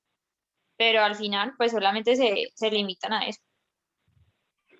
Por eso, o sea, no estás entendiendo mi pregunta, María Juliana. O sea, te pregunto nuevamente, fíjate, ese listado de derechos que trae la Declaración Universal de Derechos Humanos de la ONU, ese listado de derechos, ¿se limitan a reconocer los derechos naturales o por el contrario enuncian un montón de derechos que no son derechos naturales y que son los derechos de los ciudadanos de los Estados miembros, digamos, que han suscrito esa declaración? O sea, No, profe, por eso te digo, o sea, es que en ese momento no se habían reconocido los DES y solamente se hablaba de derechos civiles y políticos, y puede que haya más de tres, pero todos los demás son un desarrollo de vida, libertad y propiedad. Y como no son documentos que eso, o sea, pues sí, lo suscriben los estados, pero no tiene ningún efecto el hecho de que lo suscriban o que no lo suscriban, por lo que no es un tratado. Entonces, como que a eso lo hacía ver yo como que sí podía ser, a diferencia de un tratado, como si fuera, por ejemplo, la Convención Americana de Derechos Humanos o la Convención Europea de Derechos Humanos, que en ese sentido, pues sí estaríamos claros que es un derecho positivo. Bueno, o sea, en su momento, porque es que si no me adelanto al tema, digamos, de los derechos naturales, veremos si esos otros supuestos derechos son derivados de los derechos naturales. ¿Sí me explico? Entonces, porque por ejemplo, para ponerlo, digamos, en términos de la Constitución colombiana, por ejemplo, el derecho a la vivienda digna, ¿eso es un derecho natural, derivado de los derechos naturales? Ah, no, profe, no, claro que no. Pues yo te estoy hablando de los Bueno, pero derechos es que civiles y políticos. O sea, todas las libertades, básicamente todo el listado de libertades, que obviamente hablan del mismo derecho, que es la libertad y la propiedad privada. Sí, pero es que ese es el punto de la Declaración de los Derechos Humanos, porque ahí no solamente están, digamos, los que tradicionalmente se han entendido como derechos naturales, sino que precisamente están una serie de derechos que son otra cosa y que tienen otras implicaciones y que implican otras cosas, porque implican, digamos, o sea, el punto de los derechos naturales es que en principio no necesitamos nosotros a ningún Estado para que nos los reconozca o, mejor aún, para que nos los proteja. Pero una serie de derechos que solamente se podrían garantizar si el Estado hace algo. ¿Sí me explico? Es decir, por ejemplo, pongamos el ejemplo del derecho a una vivienda digna. Que lo que significa es que todos nosotros, o por ejemplo, derecho a la educación, pongamos el derecho a la educación, que es más universal. El derecho a la, lo que pasa es que me estoy adelantando un tema al que no hemos llegado, ¿no? Pero digamos el tema del derecho a la educación. Si yo voy donde usted, María Juliana, y le digo, mire, yo tengo derecho a la educación, más el favor y me entrega mi derecho. Entonces me la va a decir, ¿cómo así? No entiendo. ¿Hemos firmado usted y yo algún contrato donde yo tenga que educarlo o algo así? Digo, no, pero es mi derecho humano, usted edúqueme, por favor, usted tiene que educarme. Compare eso con el derecho a la propiedad. Yo donde usted le digo, señora María, respete mi propiedad. ¿Ya? En cambio, cuando yo hablo de derecho a la educación, lo que estoy diciendo es, ¿a quién le reclamo yo el derecho a la educación? ¿A otro ser humano o al Estado? Es el Estado quien me tiene que dar el derecho a la educación. Entonces, ese es el punto, Manuela, me parece que no nos podemos confundir en esto, aunque, digamos, todavía yo no he hablado del tema porque no hemos hablado de los derechos naturales, entonces, pues, no, digamos, no puedo hablar de esto, pero el punto es que no se puede confundir lo que son los derechos naturales y lo que serían, vamos a ver, los derechos derivados de esos derechos naturales con derechos como el derecho a una vivienda digna, el derecho a la educación, donde realmente son simplemente, vamos a ver qué es lo que son, pero digamos, no son, entonces hay que distinguir eso. Y en la Declaración Universal de los Derechos Humanos de la ONU, no está limitada ni a los derechos naturales ni a los posibles derechos derivados de los derechos naturales, sino que está, digamos, se aplica a un montón de cosas adicionales mayores a eso. Y que al final esa declaración, ¿no? Quienes, digamos, están de acuerdo con ella o no, no son los, digamos, los seres humanos individualmente considerados, sino que son los estados, porque son los estados los que forman la ONU, los que sacan la declaración, etcétera, etcétera, etcétera. Y al final, por ejemplo, las distintas cortes de derechos humanos, a quienes se juzgan ellas son los estados. Y si un estado no pertenece a esa corte, pues no se lo puede llevar a esa corte. ¿Sí me explico? En teoría, eso no tiene nada que ver con el derecho natural. Eso es, digamos, lo importante, digamos, para entender acá. Por otra parte, yo no estoy diciendo que no haya, digamos, los aspectos filosóficos de naturalismo que hayan inspirado esa declaración. Claro que sí, que están ahí. Esa es la legitimidad que tienen. En última, la legitimidad la tiene desde ese punto filosófico. Y vuelve y juega. Y esa legitimidad les vino dada fue de lo que se vivió en la Segunda Guerra Mundial. Es que lo que se vivió en la Segunda Guerra Mundial fue, digamos, la apoteosis del positivismo jurídico, ¿no? Ese es el punto. O sea, el punto es que el positivismo jurídico lleva a un extremo, digamos, las cosas que la gente dijo, ojo, ¿ya? Entonces, por ejemplo, es muy interesante, yo tengo un librito que se hizo aquí en Alemania, ¿no? Donde una serie de juristas alemanes, los más renombrados en su momento y filósofos del derecho, sacan este libro donde hablan de derecho natural, ¿no? Y es muy interesante ver cómo un montón de filósofos del derecho, que eran positivistas y enemigos del derecho natural, dicen, mire, la realidad de la Segunda Guerra Mundial nos hizo repensar esta vaina. Hay que repensarlo completamente. Aquí está en juego otras cosas. Entonces, la realidad misma, digamos, como que obligó a los filósofos del derecho, a los juristas, a replantearse la cosa. Entonces, yo no estoy negando que no haya, en el fundamento de la Declaración Universal del Derecho, haya ¿cómo podríamos decir? Una motivación de un naturalista. Claro que la hay. Ese no es el punto. El punto es si eso que se describe ahí es de un naturalismo. Si hace referencia realmente al derecho natural. Más bien es lo que yo quiero decir, como para aclarar las cosas, ¿no? Entonces estaba primero, ok, creo que profe, estaba Luis Alejandro. ya me queda claro. ¿Ya? Estaba primero Luis Alejandro. De todos modos, sí te invito, que es muy importante, cuando hablemos del tema de derechos, que todavía no vamos a hacer, que es, digamos, la segunda sección de este escrito, donde vamos a hablar de derechos y donde vamos a hablar de esa distinción entre derechos naturales, derechos derivados de los derechos naturales, y lo que hoy suelen llamarse derechos en las constituciones o en estas convenciones, porque si hay una diferencia muy importante, que es que no me quiero adelantar. O sea, yo estoy respondiendo Pues muy sí, que esos incompletamente no son derechos, esta pero pregunta. bueno, continúe, profe. Ok. De todo modo, pues, la idea, María Juliana, ojalá estés para cuando hablemos de eso. Entonces, creo que estaba primero Luis Alejandro y luego Luis Arévalo, o era al revés. Ahí me aclaran usted. Yo creo que vi primero a Luis Alejandro alzando la mano. Estaba primero Luis Alejandro. Listo, entonces Luis Alejandro primero. Eh, no, solo era para aclarar un poco ese tema que prácticamente toda la lista de los derechos humanos, bueno, los supuestos derechos humanos violan los derechos naturales. No se puede decir que son derechos naturales porque son derechos, prácticamente derechos positivos y los derechos naturales son negativos. Ujú. Entonces, cuando un derecho positivo, o sea, esos derechos positivos prácticamente necesitan violar los derechos negativos que son los verdaderos derechos humanos. Correcto, Yo correcto. quiero decir una cosa, en mi clase de Y política me sí, enseñaron, me quisieron tratar de meter la idea de que no existe tal cosa como un derecho negativo, que todos los derechos son positivos porque tienen un costo y el Estado lo tiene que asegurar o garantizar. Entonces a mí me trataron de meter esas ideas y nunca me presentaron jamás la posibilidad de que existiera un derecho o un orden natural. y ojo con esto, Pedro, ya que te me dices eso, esto lo vamos a entender mejor, ojo, y de verdad, porque es que hay que hacerlo, si he puesto unas bases históricas que no he puesto todavía acerca de los derechos, pero esto lo vas a entender mejor porque ¿cuál es la idea? La idea es, digamos, como se presenta hoy en día las cosas, es que todo derecho necesariamente implica conflicto. Es decir, es imposible que haya el ejercicio de un derecho sin que ese ejercicio de ese derecho implique un conflicto. Por ejemplo, mi derecho de propiedad. Si yo digo que yo soy dueño de algo, ese solo hecho digamos, de yo ser dueño de algo implica un conflicto con otra persona o con varias personas a cuales mi derecho las está afectando. O sea, mi derecho de propiedad les está haciendo daño. Y cualquier derecho es así. O sea, es imposible ejercer un derecho y tener un derecho sin hacerle daño a otros. Eso es, o sea, sin entrar en conflicto con otros. Eso es imposible, ¿no?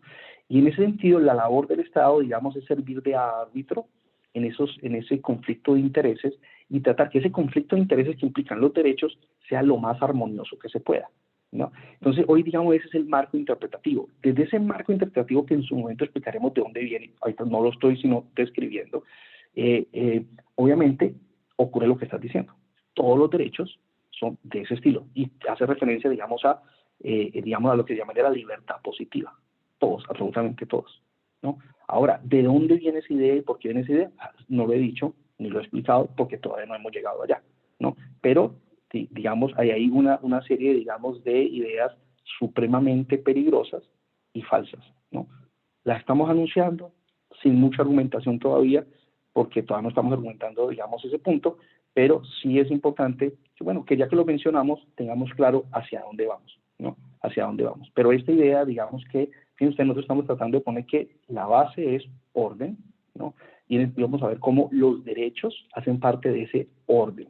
Una cosa también importante, así utilicemos la misma palabra, una cosa es derecho en singular, y que significa orden, y otra cosa son derechos, que significa otra cosa, ¿ya? Y vamos a ver qué significa, pero es otra cosa, ¿ya?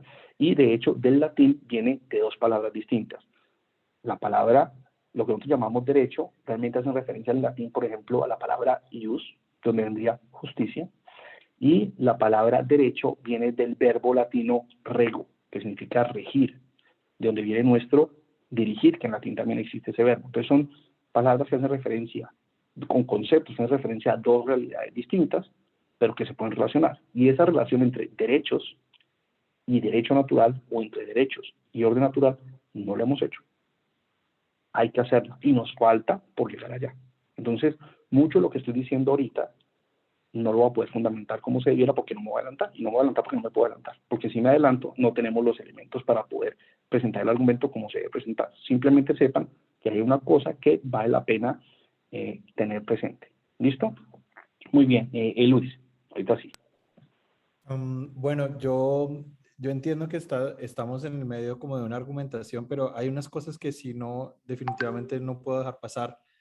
Una es que cuando hablamos de la Organización de Naciones Unidas, estamos hablando de naciones, no de estados. Y dentro de la Declaración Universal de los Derechos Humanos que adjunté allí, precisamente habla de la necesidad de reconocer derecho a las personas sin distinción de su nacionalidad.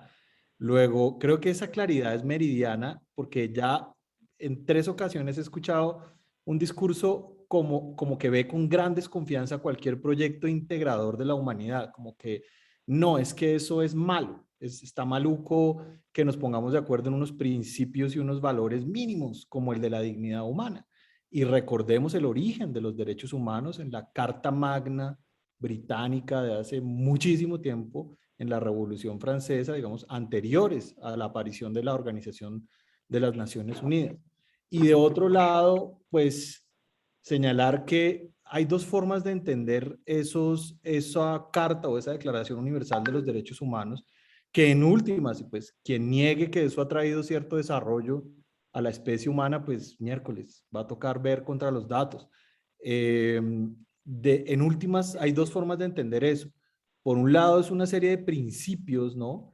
Y por otro lado son unos derechos que ya se van especializando y aterrizando según la capacidad de pago de cada estado. Si en Liechtenstein, en Luxemburgo, ya vamos con los derechos de los animales y los derechos de los objetos inanimados, porque esa gente tiene la chequera para dárselo y para pagarlo. Oh, ok, bien por ellos. Pero si hay países como Haití, Colombia, donde todavía estamos peleando por el básico derecho a la vida, pues digamos que eso tiene una total relación con la capacidad de hacer, digamos, gozar, entre comillas, esos derechos, que sería pues pagar por ellos. Yo, sin ánimo de causar más polémica ni interrupción acá, les quiero dejar simplemente una autora que puede ayudarnos mucho, que es Honora O'Neill, que tiene un libro que se llama El lado oscuro de los derechos humanos, un escrito. Es muy aclarador sobre ese tema. Ella es perfectamente libertaria, creería yo. Es una dama pues de ciencia, de academia muy reconocida, creo que todavía está viva, Honora O'Neill, y ese libro, ese texto, El lado oscuro de los derechos humanos, puede ayudar a entender esa polémica que yo entiendo y acompaño frente a que uno no podría nombrar el derecho a tener un Ferrari o el derecho a montar a caballo todos los días como una obligación que los demás tenemos que suplir. Obvio no. Y eso justamente es lo que está señalando Honora. Pero al final, lo que ella nos dice es que los derechos humanos deberíamos poder entenderlos como un principio de valores universales mínimos, más no algo que los estados, digamos, estén forzados a hacerlo, que todo el constructo jurídico que nos está señalando Luis Eduardo puede llegar a avanzar en esa dirección, pues sí, pero en últimas creo que los derechos humanos son también un asunto de la propiedad privada y un asunto de la libertad. En los 30 artículos que componen la Declaración Universal de los Derechos Humanos, apenas del 25 para arriba comienza a hablar de los DESC, que creo que era a los que hacía referencia la colega que intervino ahorita, porque los derechos humanos se dividen en al menos 4 generaciones diferentes. Estamos de acuerdo en eso con Luis Eduardo, pero creo que estamos hablando aquí de la primera generación cuando hablamos sobre todo de los derechos naturales. Solo quería hacer esa claridad, pero si quieren, como lo solemos hacer en estos espacios, podemos entrar al debate al final. Lo que sí sentí la necesidad de intervenir fue porque vuelvo a escuchar esa idea de que poner de acuerdo a la humanidad en unos mínimos es como algo malévolo, es como una complot, es como un complot por allá de la cultura occidental que quiere imponer sus valores. Pues no, yo no lo veo de esa manera. Yo creo que el destino de la humanidad sí que es llegar a entenderse como especie, y cualquier otra cosa pues va a seguir generando muchísimo conflicto, guerras, muertes, etcétera, y pues debemos es ver la manera de que eso no siga. O sea, la civilización, la inteligencia, la evolución nos diría que hay que atender unos problemas de especie sin ver en eso el coco, digamos, de la mano peluda de no sé quién que está por detrás tratando de someter a los individuos. No lo veo de esa manera, y siento ese dejo por ahí, como les repito, por tercera ocasión. Entonces, solo quería hacer esa aclaración. Gracias. Sí, Luis Alejandro, que levantó la mano, ¿quería decir algo? No, solamente que él decía que, bueno, que esos derechos, que hay unos que los pueden pagar y otros que no. El problema es esos derechos, ¿quiénes los pagan? Porque no es que yo pueda ir y pagarme, por ejemplo, la salud. Yo puedo pagarme la salud, pero entonces yo, ¿por qué tengo que pagarle la salud a los demás? Y ese es el problema de los supuestos derechos humanos. ¿Quién paga las cosas? No es de que Pero unos por eso países sí estamos puedan y hablando otros es de países los no puedan. derechos de primera generación solamente.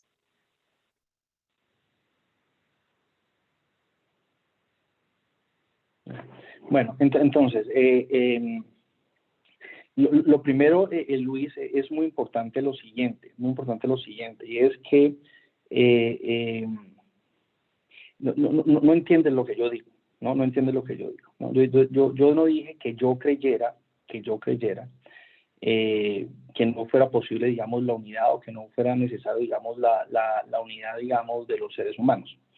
Yo he dicho que hay corrientes filosóficas y hay personas que quieren ver en la Declaración Universal de Derechos Humanos un instrumento, digamos, político y de opresión. Hay gente que cree eso, y que se ha utilizado así, y en eso no es mentira, se ha utilizado así, ¿no?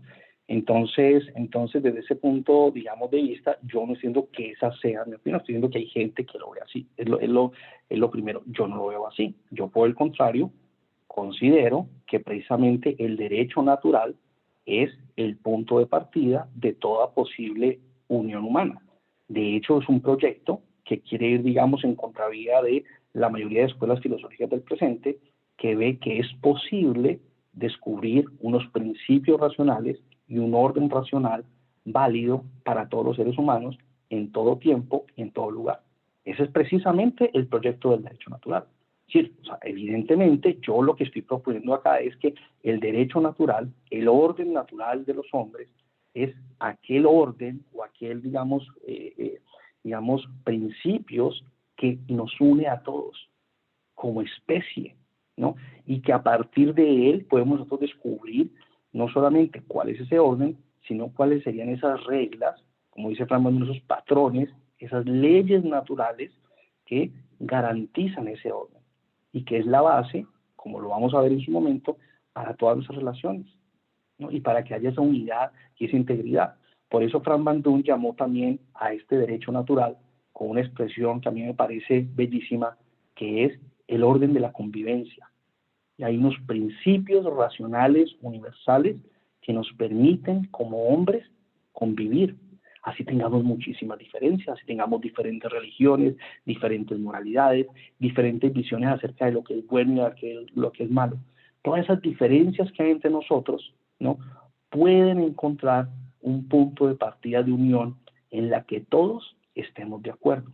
Aquello en lo que todos debemos estar de acuerdo, diría Fran Bandún, y lo sigo yo a él, es en el respeto al orden natural.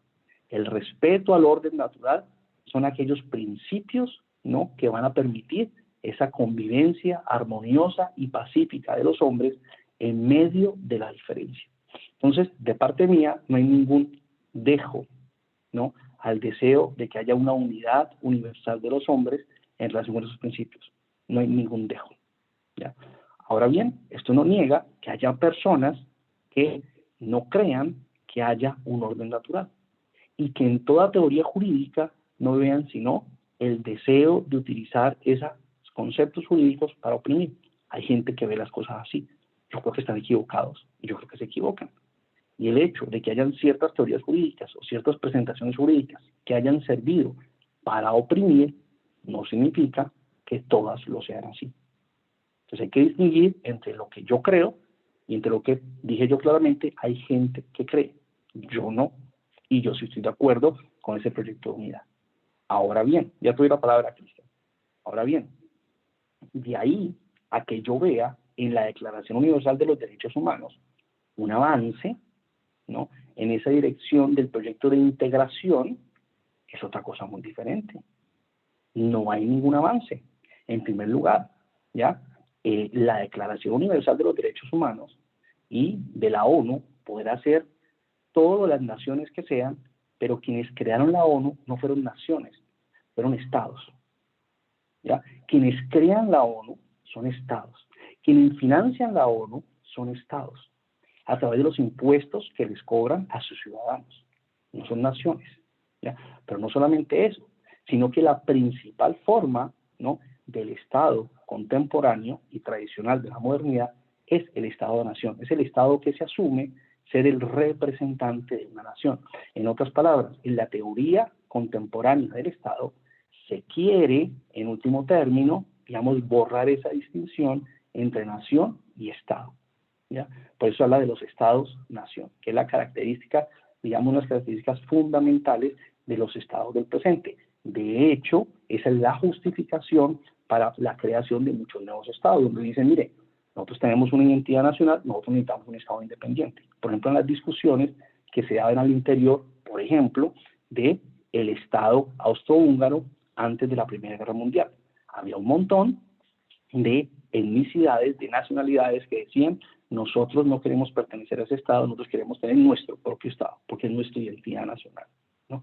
De hecho, Mises tiene un libro muy interesante acerca de esto, de cómo ese nacionalismo, ¿no?, que eso sí que no es amigo de la integración. Los nacionalismos son los principales enemigos de la integración de la humanidad, porque se interpreta al ser humano no como un miembro de la especie, sino como el miembro de una nación, ¿no? Precisamente el concepto de nación es un enorme enemigo de esto que nosotros estamos presentando, ¿no? Y por eso los nacionalismos del presente son en últimas enemigos de la libertad, porque lo que quieren ver es que lo más importante y lo que define un ser humano no es el hecho de que somos seres humanos y por lo tanto somos miembros de la misma especie y por lo tanto miembros del mismo orden y por lo tanto todos tenemos la misma dignidad, sino que precisamente se trata de trazar una diferencia entre las distintas naciones y donde es lo que más valor me da a mí es mi grupo étnico, es decir, la dignidad mía depende del grupo étnico. Entonces hay una serie de aclaraciones que yo quiero establecer acá. Entonces aquí no hay ninguna enemistad con un proyecto de integración o con una propuesta de que es posible descubrir unos principios universales de justicia que todos los hombres aceptemos y que nos pongamos de acuerdo al respecto. Precisamente esa es la propuesta que hay acá. De ahí que la ONU, un gigantesco sistema creado por los estados de opresión, porque ahí lo que hay es relaciones de poder, ¿no?, sea el mecanismo de esa integración, porque yo no creo en eso. O sea, yo no creo que la ONU sea una institución que nos acerque al respeto del orden natural, ni que haya sido una institución que haya servido para respetar las libertades de los hombres y para respetar la propiedad privada. De hecho, uno de los grandes sueños de la ONU es establecer un sistema impositivo a nivel internacional. Entonces, yo no voy a poder estar de acuerdo con una institución que se financia con impuestos, que se financia de manera coactiva y que uno de sus propósitos es crear una serie de burocracias internacionales y crear, por ejemplo, impuestos que regulen a nivel mundial el planeta. O una organización de ese estilo, verla como un amigo de la libertad, que ha causado progreso, pues no, eso no ha causado ningún progreso, al contrario, nos ha empobrecido a todos y ha causado, digamos, muchos más. Vamos a tener que debatir sobre eso, mi estimado, con cifras, datos y hechos. Eso que estás diciendo está bastante pesado. No veo yo a la ONU oprimiendo ni taxando, imponiendo impuestos a la gente en sus países. Pero bueno, creo que no es el espacio. Gracias. Ok, bueno, la ONU no ha violado ni una sola libertad a través de la OMS, por ejemplo. No ha hecho nada, por ejemplo, durante esta pandemia para desconocer las libertades individuales de la propiedad privada. No ha hecho nada. Pero ahí se salió Trump, socio. Para eso se salió Trump. Bueno, en fin, es decir, ahí sí, yo te doy sincero, Luis, ese debate no me interesa en lo más mínimo.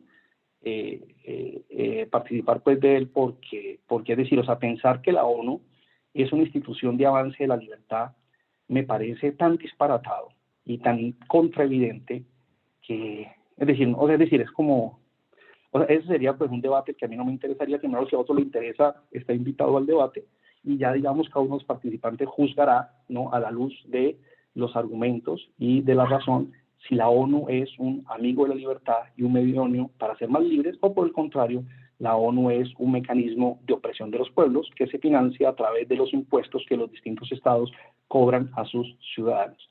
Y como entre los planes que ha tenido la ONU, simplemente para un ejemplo, es establecer un sistema impositivo a nivel mundial donde ella directamente pueda cobrar sus impuestos, donde ya no dependa de la financiación de los estados, sino que se pueda financiar directamente, y en ese sentido ganaría muchísima independencia y muchísimo más poder en la medida en que pudiera financiarse coactivamente. Si esa institución, con esos planes, para mencionar solamente uno, es una enorme amiga de la libertad y un instrumento idóneo para encontrar esa unidad de los hombres, ese orden de la convivencia, pues cada cual tiene derecho a ver la realidad como quiera. Muy bien, Cristian, primero y luego Luis Alejandro. Sí, estabas hablando ahorita Sí. pues un poco también tocando lo que dice Luis Alejandro, porque es que él mismo se está contradiciendo con sus argumentos porque, o sea, uno a la hora de mirar las normas que uno quiera llegar a establecer, uno debería mirar por lo menos que cumplan 3 requisitos. Una, que sean funcionales, es decir, que sirvan para algo, porque de nada serviría colocar una norma que no tenga un propósito como tal. Entonces, primero que todo, una norma debería ser funcional.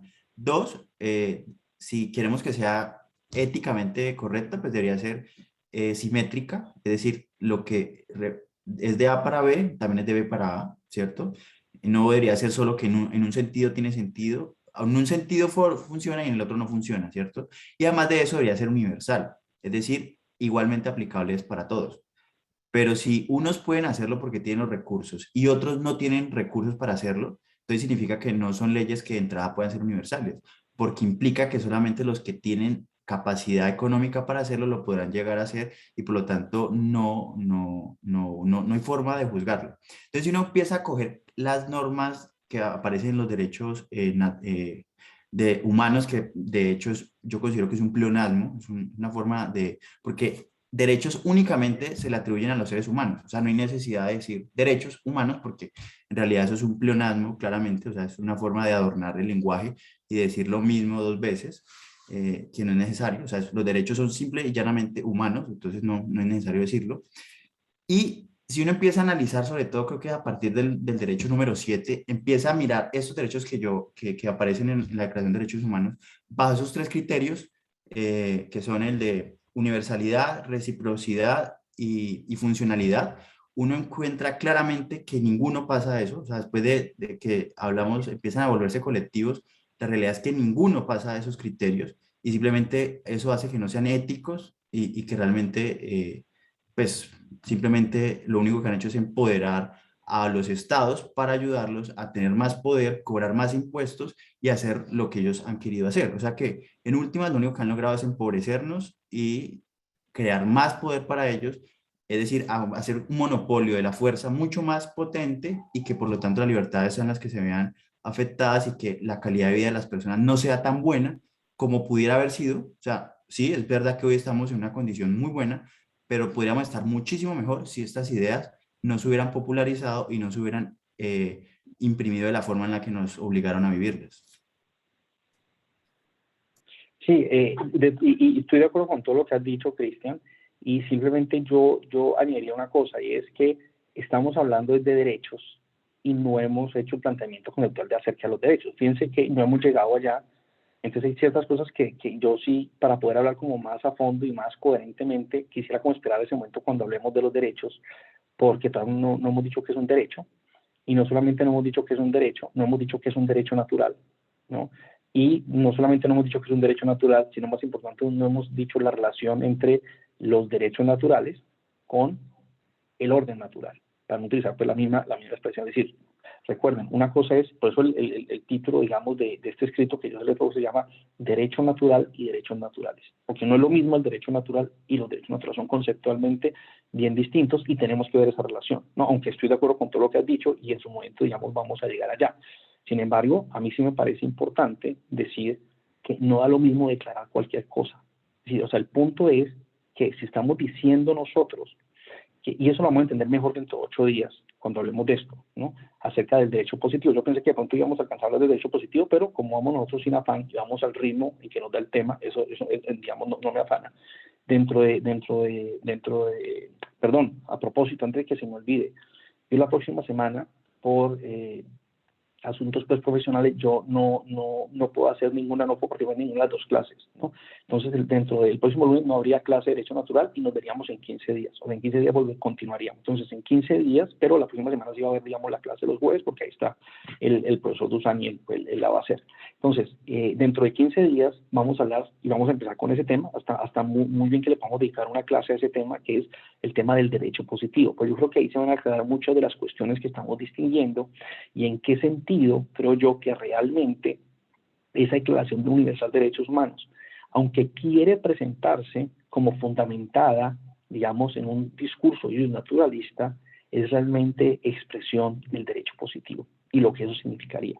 Entonces, para poder entender, digamos, en qué sentido la Declaración Universal de los Derechos Humanos, más que realmente derecho natural, es derecho positivo, pues lo vamos a ver dentro de 15 días. Y después veremos cómo los conceptos de derechos, que es al final, digamos, lo que a nosotros más nos interesa desde el punto de vista del lenguaje jurídico actual, digamos, se relacionan con el derecho natural, ¿no? Entonces, en ese sentido es claro, y por ejemplo, cuando uno habla de los derechos de los animales, ¿no? La pregunta no es simplemente que si podemos nosotros declarar que haya derechos de los animales, pues podemos declarar lo que nos parezca, ¿sí me explico? Nosotros podemos decir, como decía Frank Mando, nosotros podemos decir que la Tierra es el centro del universo. Nosotros podemos decir lo que nos parezca. La pregunta es si eso es así, ¿no? Y lo que nosotros estamos proponiendo es que lo jurídico es un aspecto de la realidad, no es una ficción que nosotros nos podamos inventar cualquier cosa, sino que hay un aspecto real de el mundo y de la vida humana que es lo jurídico. Y por lo pronto hemos descrito ese punto de partida fundamental, a saber, el hecho de que hay una separación, una independencia de los seres humanos. Y a eso hemos llamado el orden de la convivencia, es decir, el reconocimiento de que nos podemos distinguir, de que somos distintos, de que hay una independencia. Y en ese sentido, que las relaciones entre los hombres de cooperación, por ejemplo, tienen que ser queridas, no son automáticas. Es decir, nosotros no cooperamos de manera automática, ¿no? No es una cosa inmediata que se dé, sino es algo que nosotros queremos hacer. Y entonces cooperamos o actuamos juntos, etcétera. Y de hecho, la cooperación es posible y tiene sentido hablar de cooperación, es decir, de una actuación conjunta en la medida en que somos independientes. Si no fuéramos independientes, no lo haríamos de cooperación. Es decir, yo no coopero conmigo mismo, yo actúo. Pero yo puedo actuar en conjunto con otros hombres. Y hablamos de cooperación. Esa acción conjunta supone la independencia, la distinción. Y es solamente eso lo que hemos dicho. Y lo que estamos proponiendo, bueno, ¿por qué esto tan básico y tan fundamental y tan evidente que nos une a todos los hombres, porque es el punto de partida, por qué razón se ha desatendido su estudio? ¿Qué hay detrás de eso? Y aunque hay muchas ideologías, digamos, que son enemigas de este estilo, digamos, de argumentos, por ejemplo, que hay una única racionalidad humana que nos puede unir, etcétera. Hoy en día hay todo un discurso de izquierda, que de hecho lo presenta Mises en Socialismo, como unas cosas que hace la izquierda es, digamos, criticar la posibilidad de una única razón, ¿no? O de una ciencia universal, porque detrás de eso se quiere presentar, no, ese es el eurocentrismo y un montón de cosas que se inventan. Realmente lo que quieren demostrar es que solamente detrás de esa idea ahí es un deseo de dominación, no mío, yo no creo eso, pero hay gente que lo presenta así, ¿no? Simplemente detrás de todo, digamos, conocimiento, ven simplemente es un afán de dominación y de poder. Hay gente que ve las cosas así, no yo, otra gente. Pues lo que nosotros estamos planteando precisamente es, bueno, ¿por qué eso no ha sido así? Otra más me dice, ¿por qué ha habido esa desatención ante una realidad tan manifiesta como esto del orden natural, incontrovertible y manifiesta? ¿Por qué ha habido ese desconocimiento? Y ha habido ese desconocimiento porque nos damos cuenta nosotros que hay un enorme beneficio para un grupo de gente, que son los abogados, que son precisamente los que estudian el derecho. Hay un enorme beneficio en desconocer esa realidad y ocuparse de otra realidad, a saber, las normas que el Estado impone. Entonces, ese es el punto, ¿no? ¿Cómo es posible que nos expliquemos nosotros el estado del estudio del orden natural en nuestros días? ¿Por qué en las facultades de Derecho? ¿Por qué los abogados esto no les interesa? ¿Ya? ¿Por qué no se presenta? Bueno, esa es la razón que estamos viendo. Ese es el punto de lo que queríamos hacer hoy y lo que presentamos hoy. De que si los derechos y todo eso, bueno, en su momento hablaremos de eso, porque es que tenemos que hablar. Hoy nos adelantamos más de lo que dijimos habíamos adelantado, porque nos faltan algunas herramientas conceptuales para poder hacer, digamos, mención a todo esto y que se entienda cuando, por ejemplo, uno dice que hay una cantidad del catálogo de los derechos, digamos, humanos que declara la ONU, que no solamente no hacen parte de los derechos naturales, sino que incluso su respeto implica una violación sistemática del orden natural y de los derechos naturales. Esa afirmación que yo acabo de hacer, yo no la he justificado, ni la he explicado, ni he dicho por qué, pero bueno, la digo desde ya, pues para que, o sea, aquí no estamos en una novela de misterio donde el asesino solamente se puede conocer al final. No, yo estoy adelantando para dónde vamos, pero para poder decir eso, llegará a su momento donde lo pueda decir. Luis Alejandro. Sí, era para aclarar nuevamente lo que dije de quién paga estos derechos, hacía referencia a lo que aclaró Cristian. Pero entonces me dijeron que los primeros derechos de la declaración eran a los que ellos se referían, pero esos derechos no se toman tampoco así. porque podemos ver el artículo 3. Todo individuo tiene derecho a la vida, a la libertad y a la seguridad de su persona.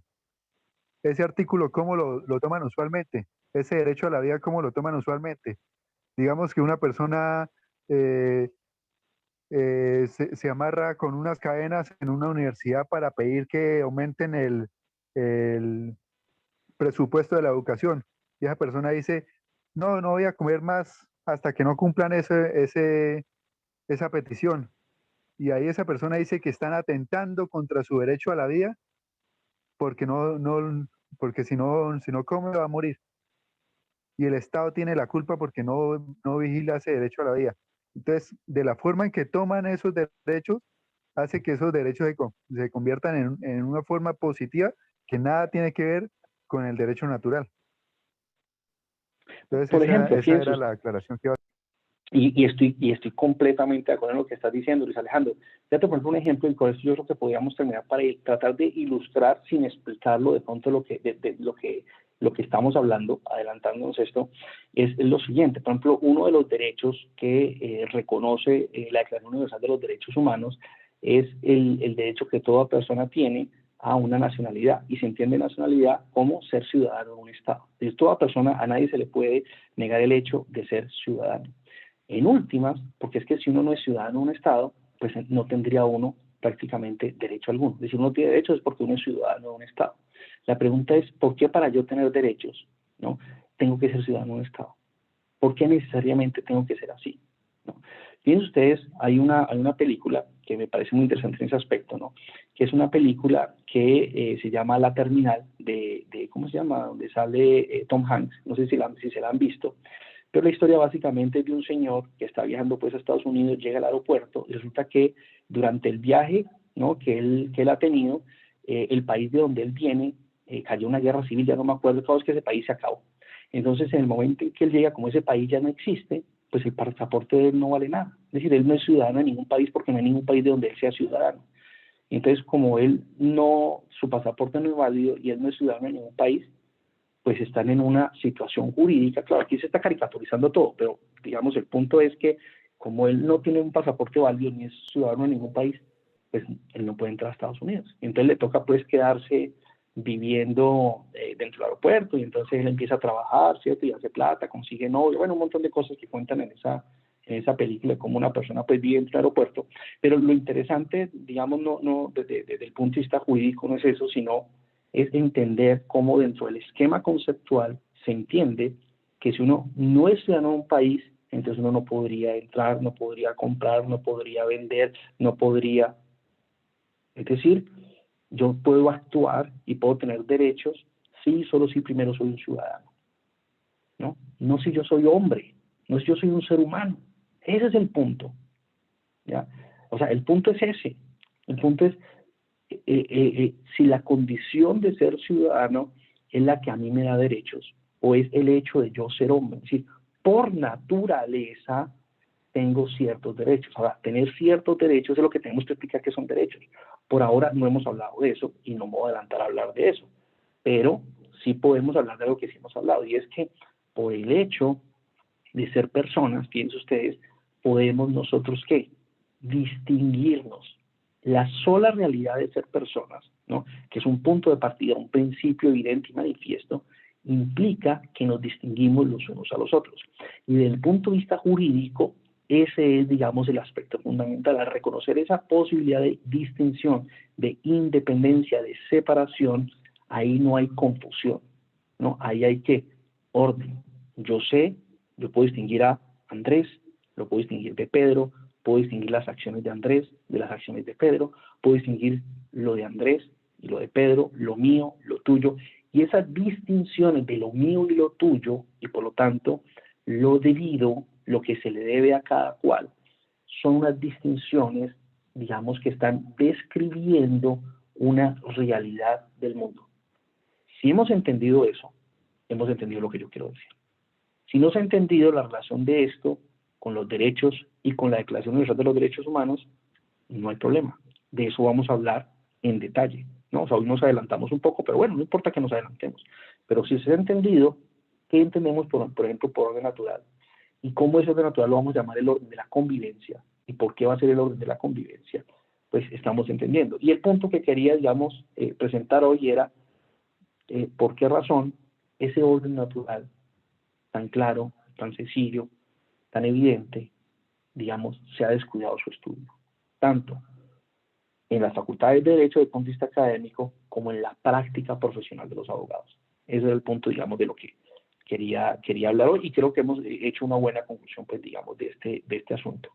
No sé, bueno, ¿alguien tenía la mano levantada o no? Luis, pero ya creo que ya la quitó. Bueno, ¿alguien tiene alguna pregunta o comentario, digamos, adicional para terminar la clase de hoy? Bueno, voy a ir deteniendo entonces la transmisión, Luis, y la grabación. No, pues esperemos a ver si alguien tiene alguna pregunta, algún comentario. Ok. Para terminar, ya darle conclusión. Bueno, creo que nadie tiene. Muy bien. Entonces, muchas gracias, digamos, por su asistencia. Como les digo, dentro de 8 días no vamos a hacer clase. La clase de Derecho Natural continuaríamos en 15 días y empezaríamos con el tema del derecho positivo, ¿no? Tratar de entender qué es esto del derecho positivo y cómo se relaciona con el derecho natural, ¿no? Y ahí, a propósito de eso, ojalá podamos, como hacer el tema completo, también hablar de cuál es la caricatura que suelen hacer los positivistas del bionaturalismo. Y como muchas de esas críticas son unas críticas injustificadas. Espero que, pues, que veamos eso. Entonces, muchas gracias a todos por su participación y pues con eso vamos por terminado, pues, la clase de hoy. Entonces, Andrés, ya puedes parar la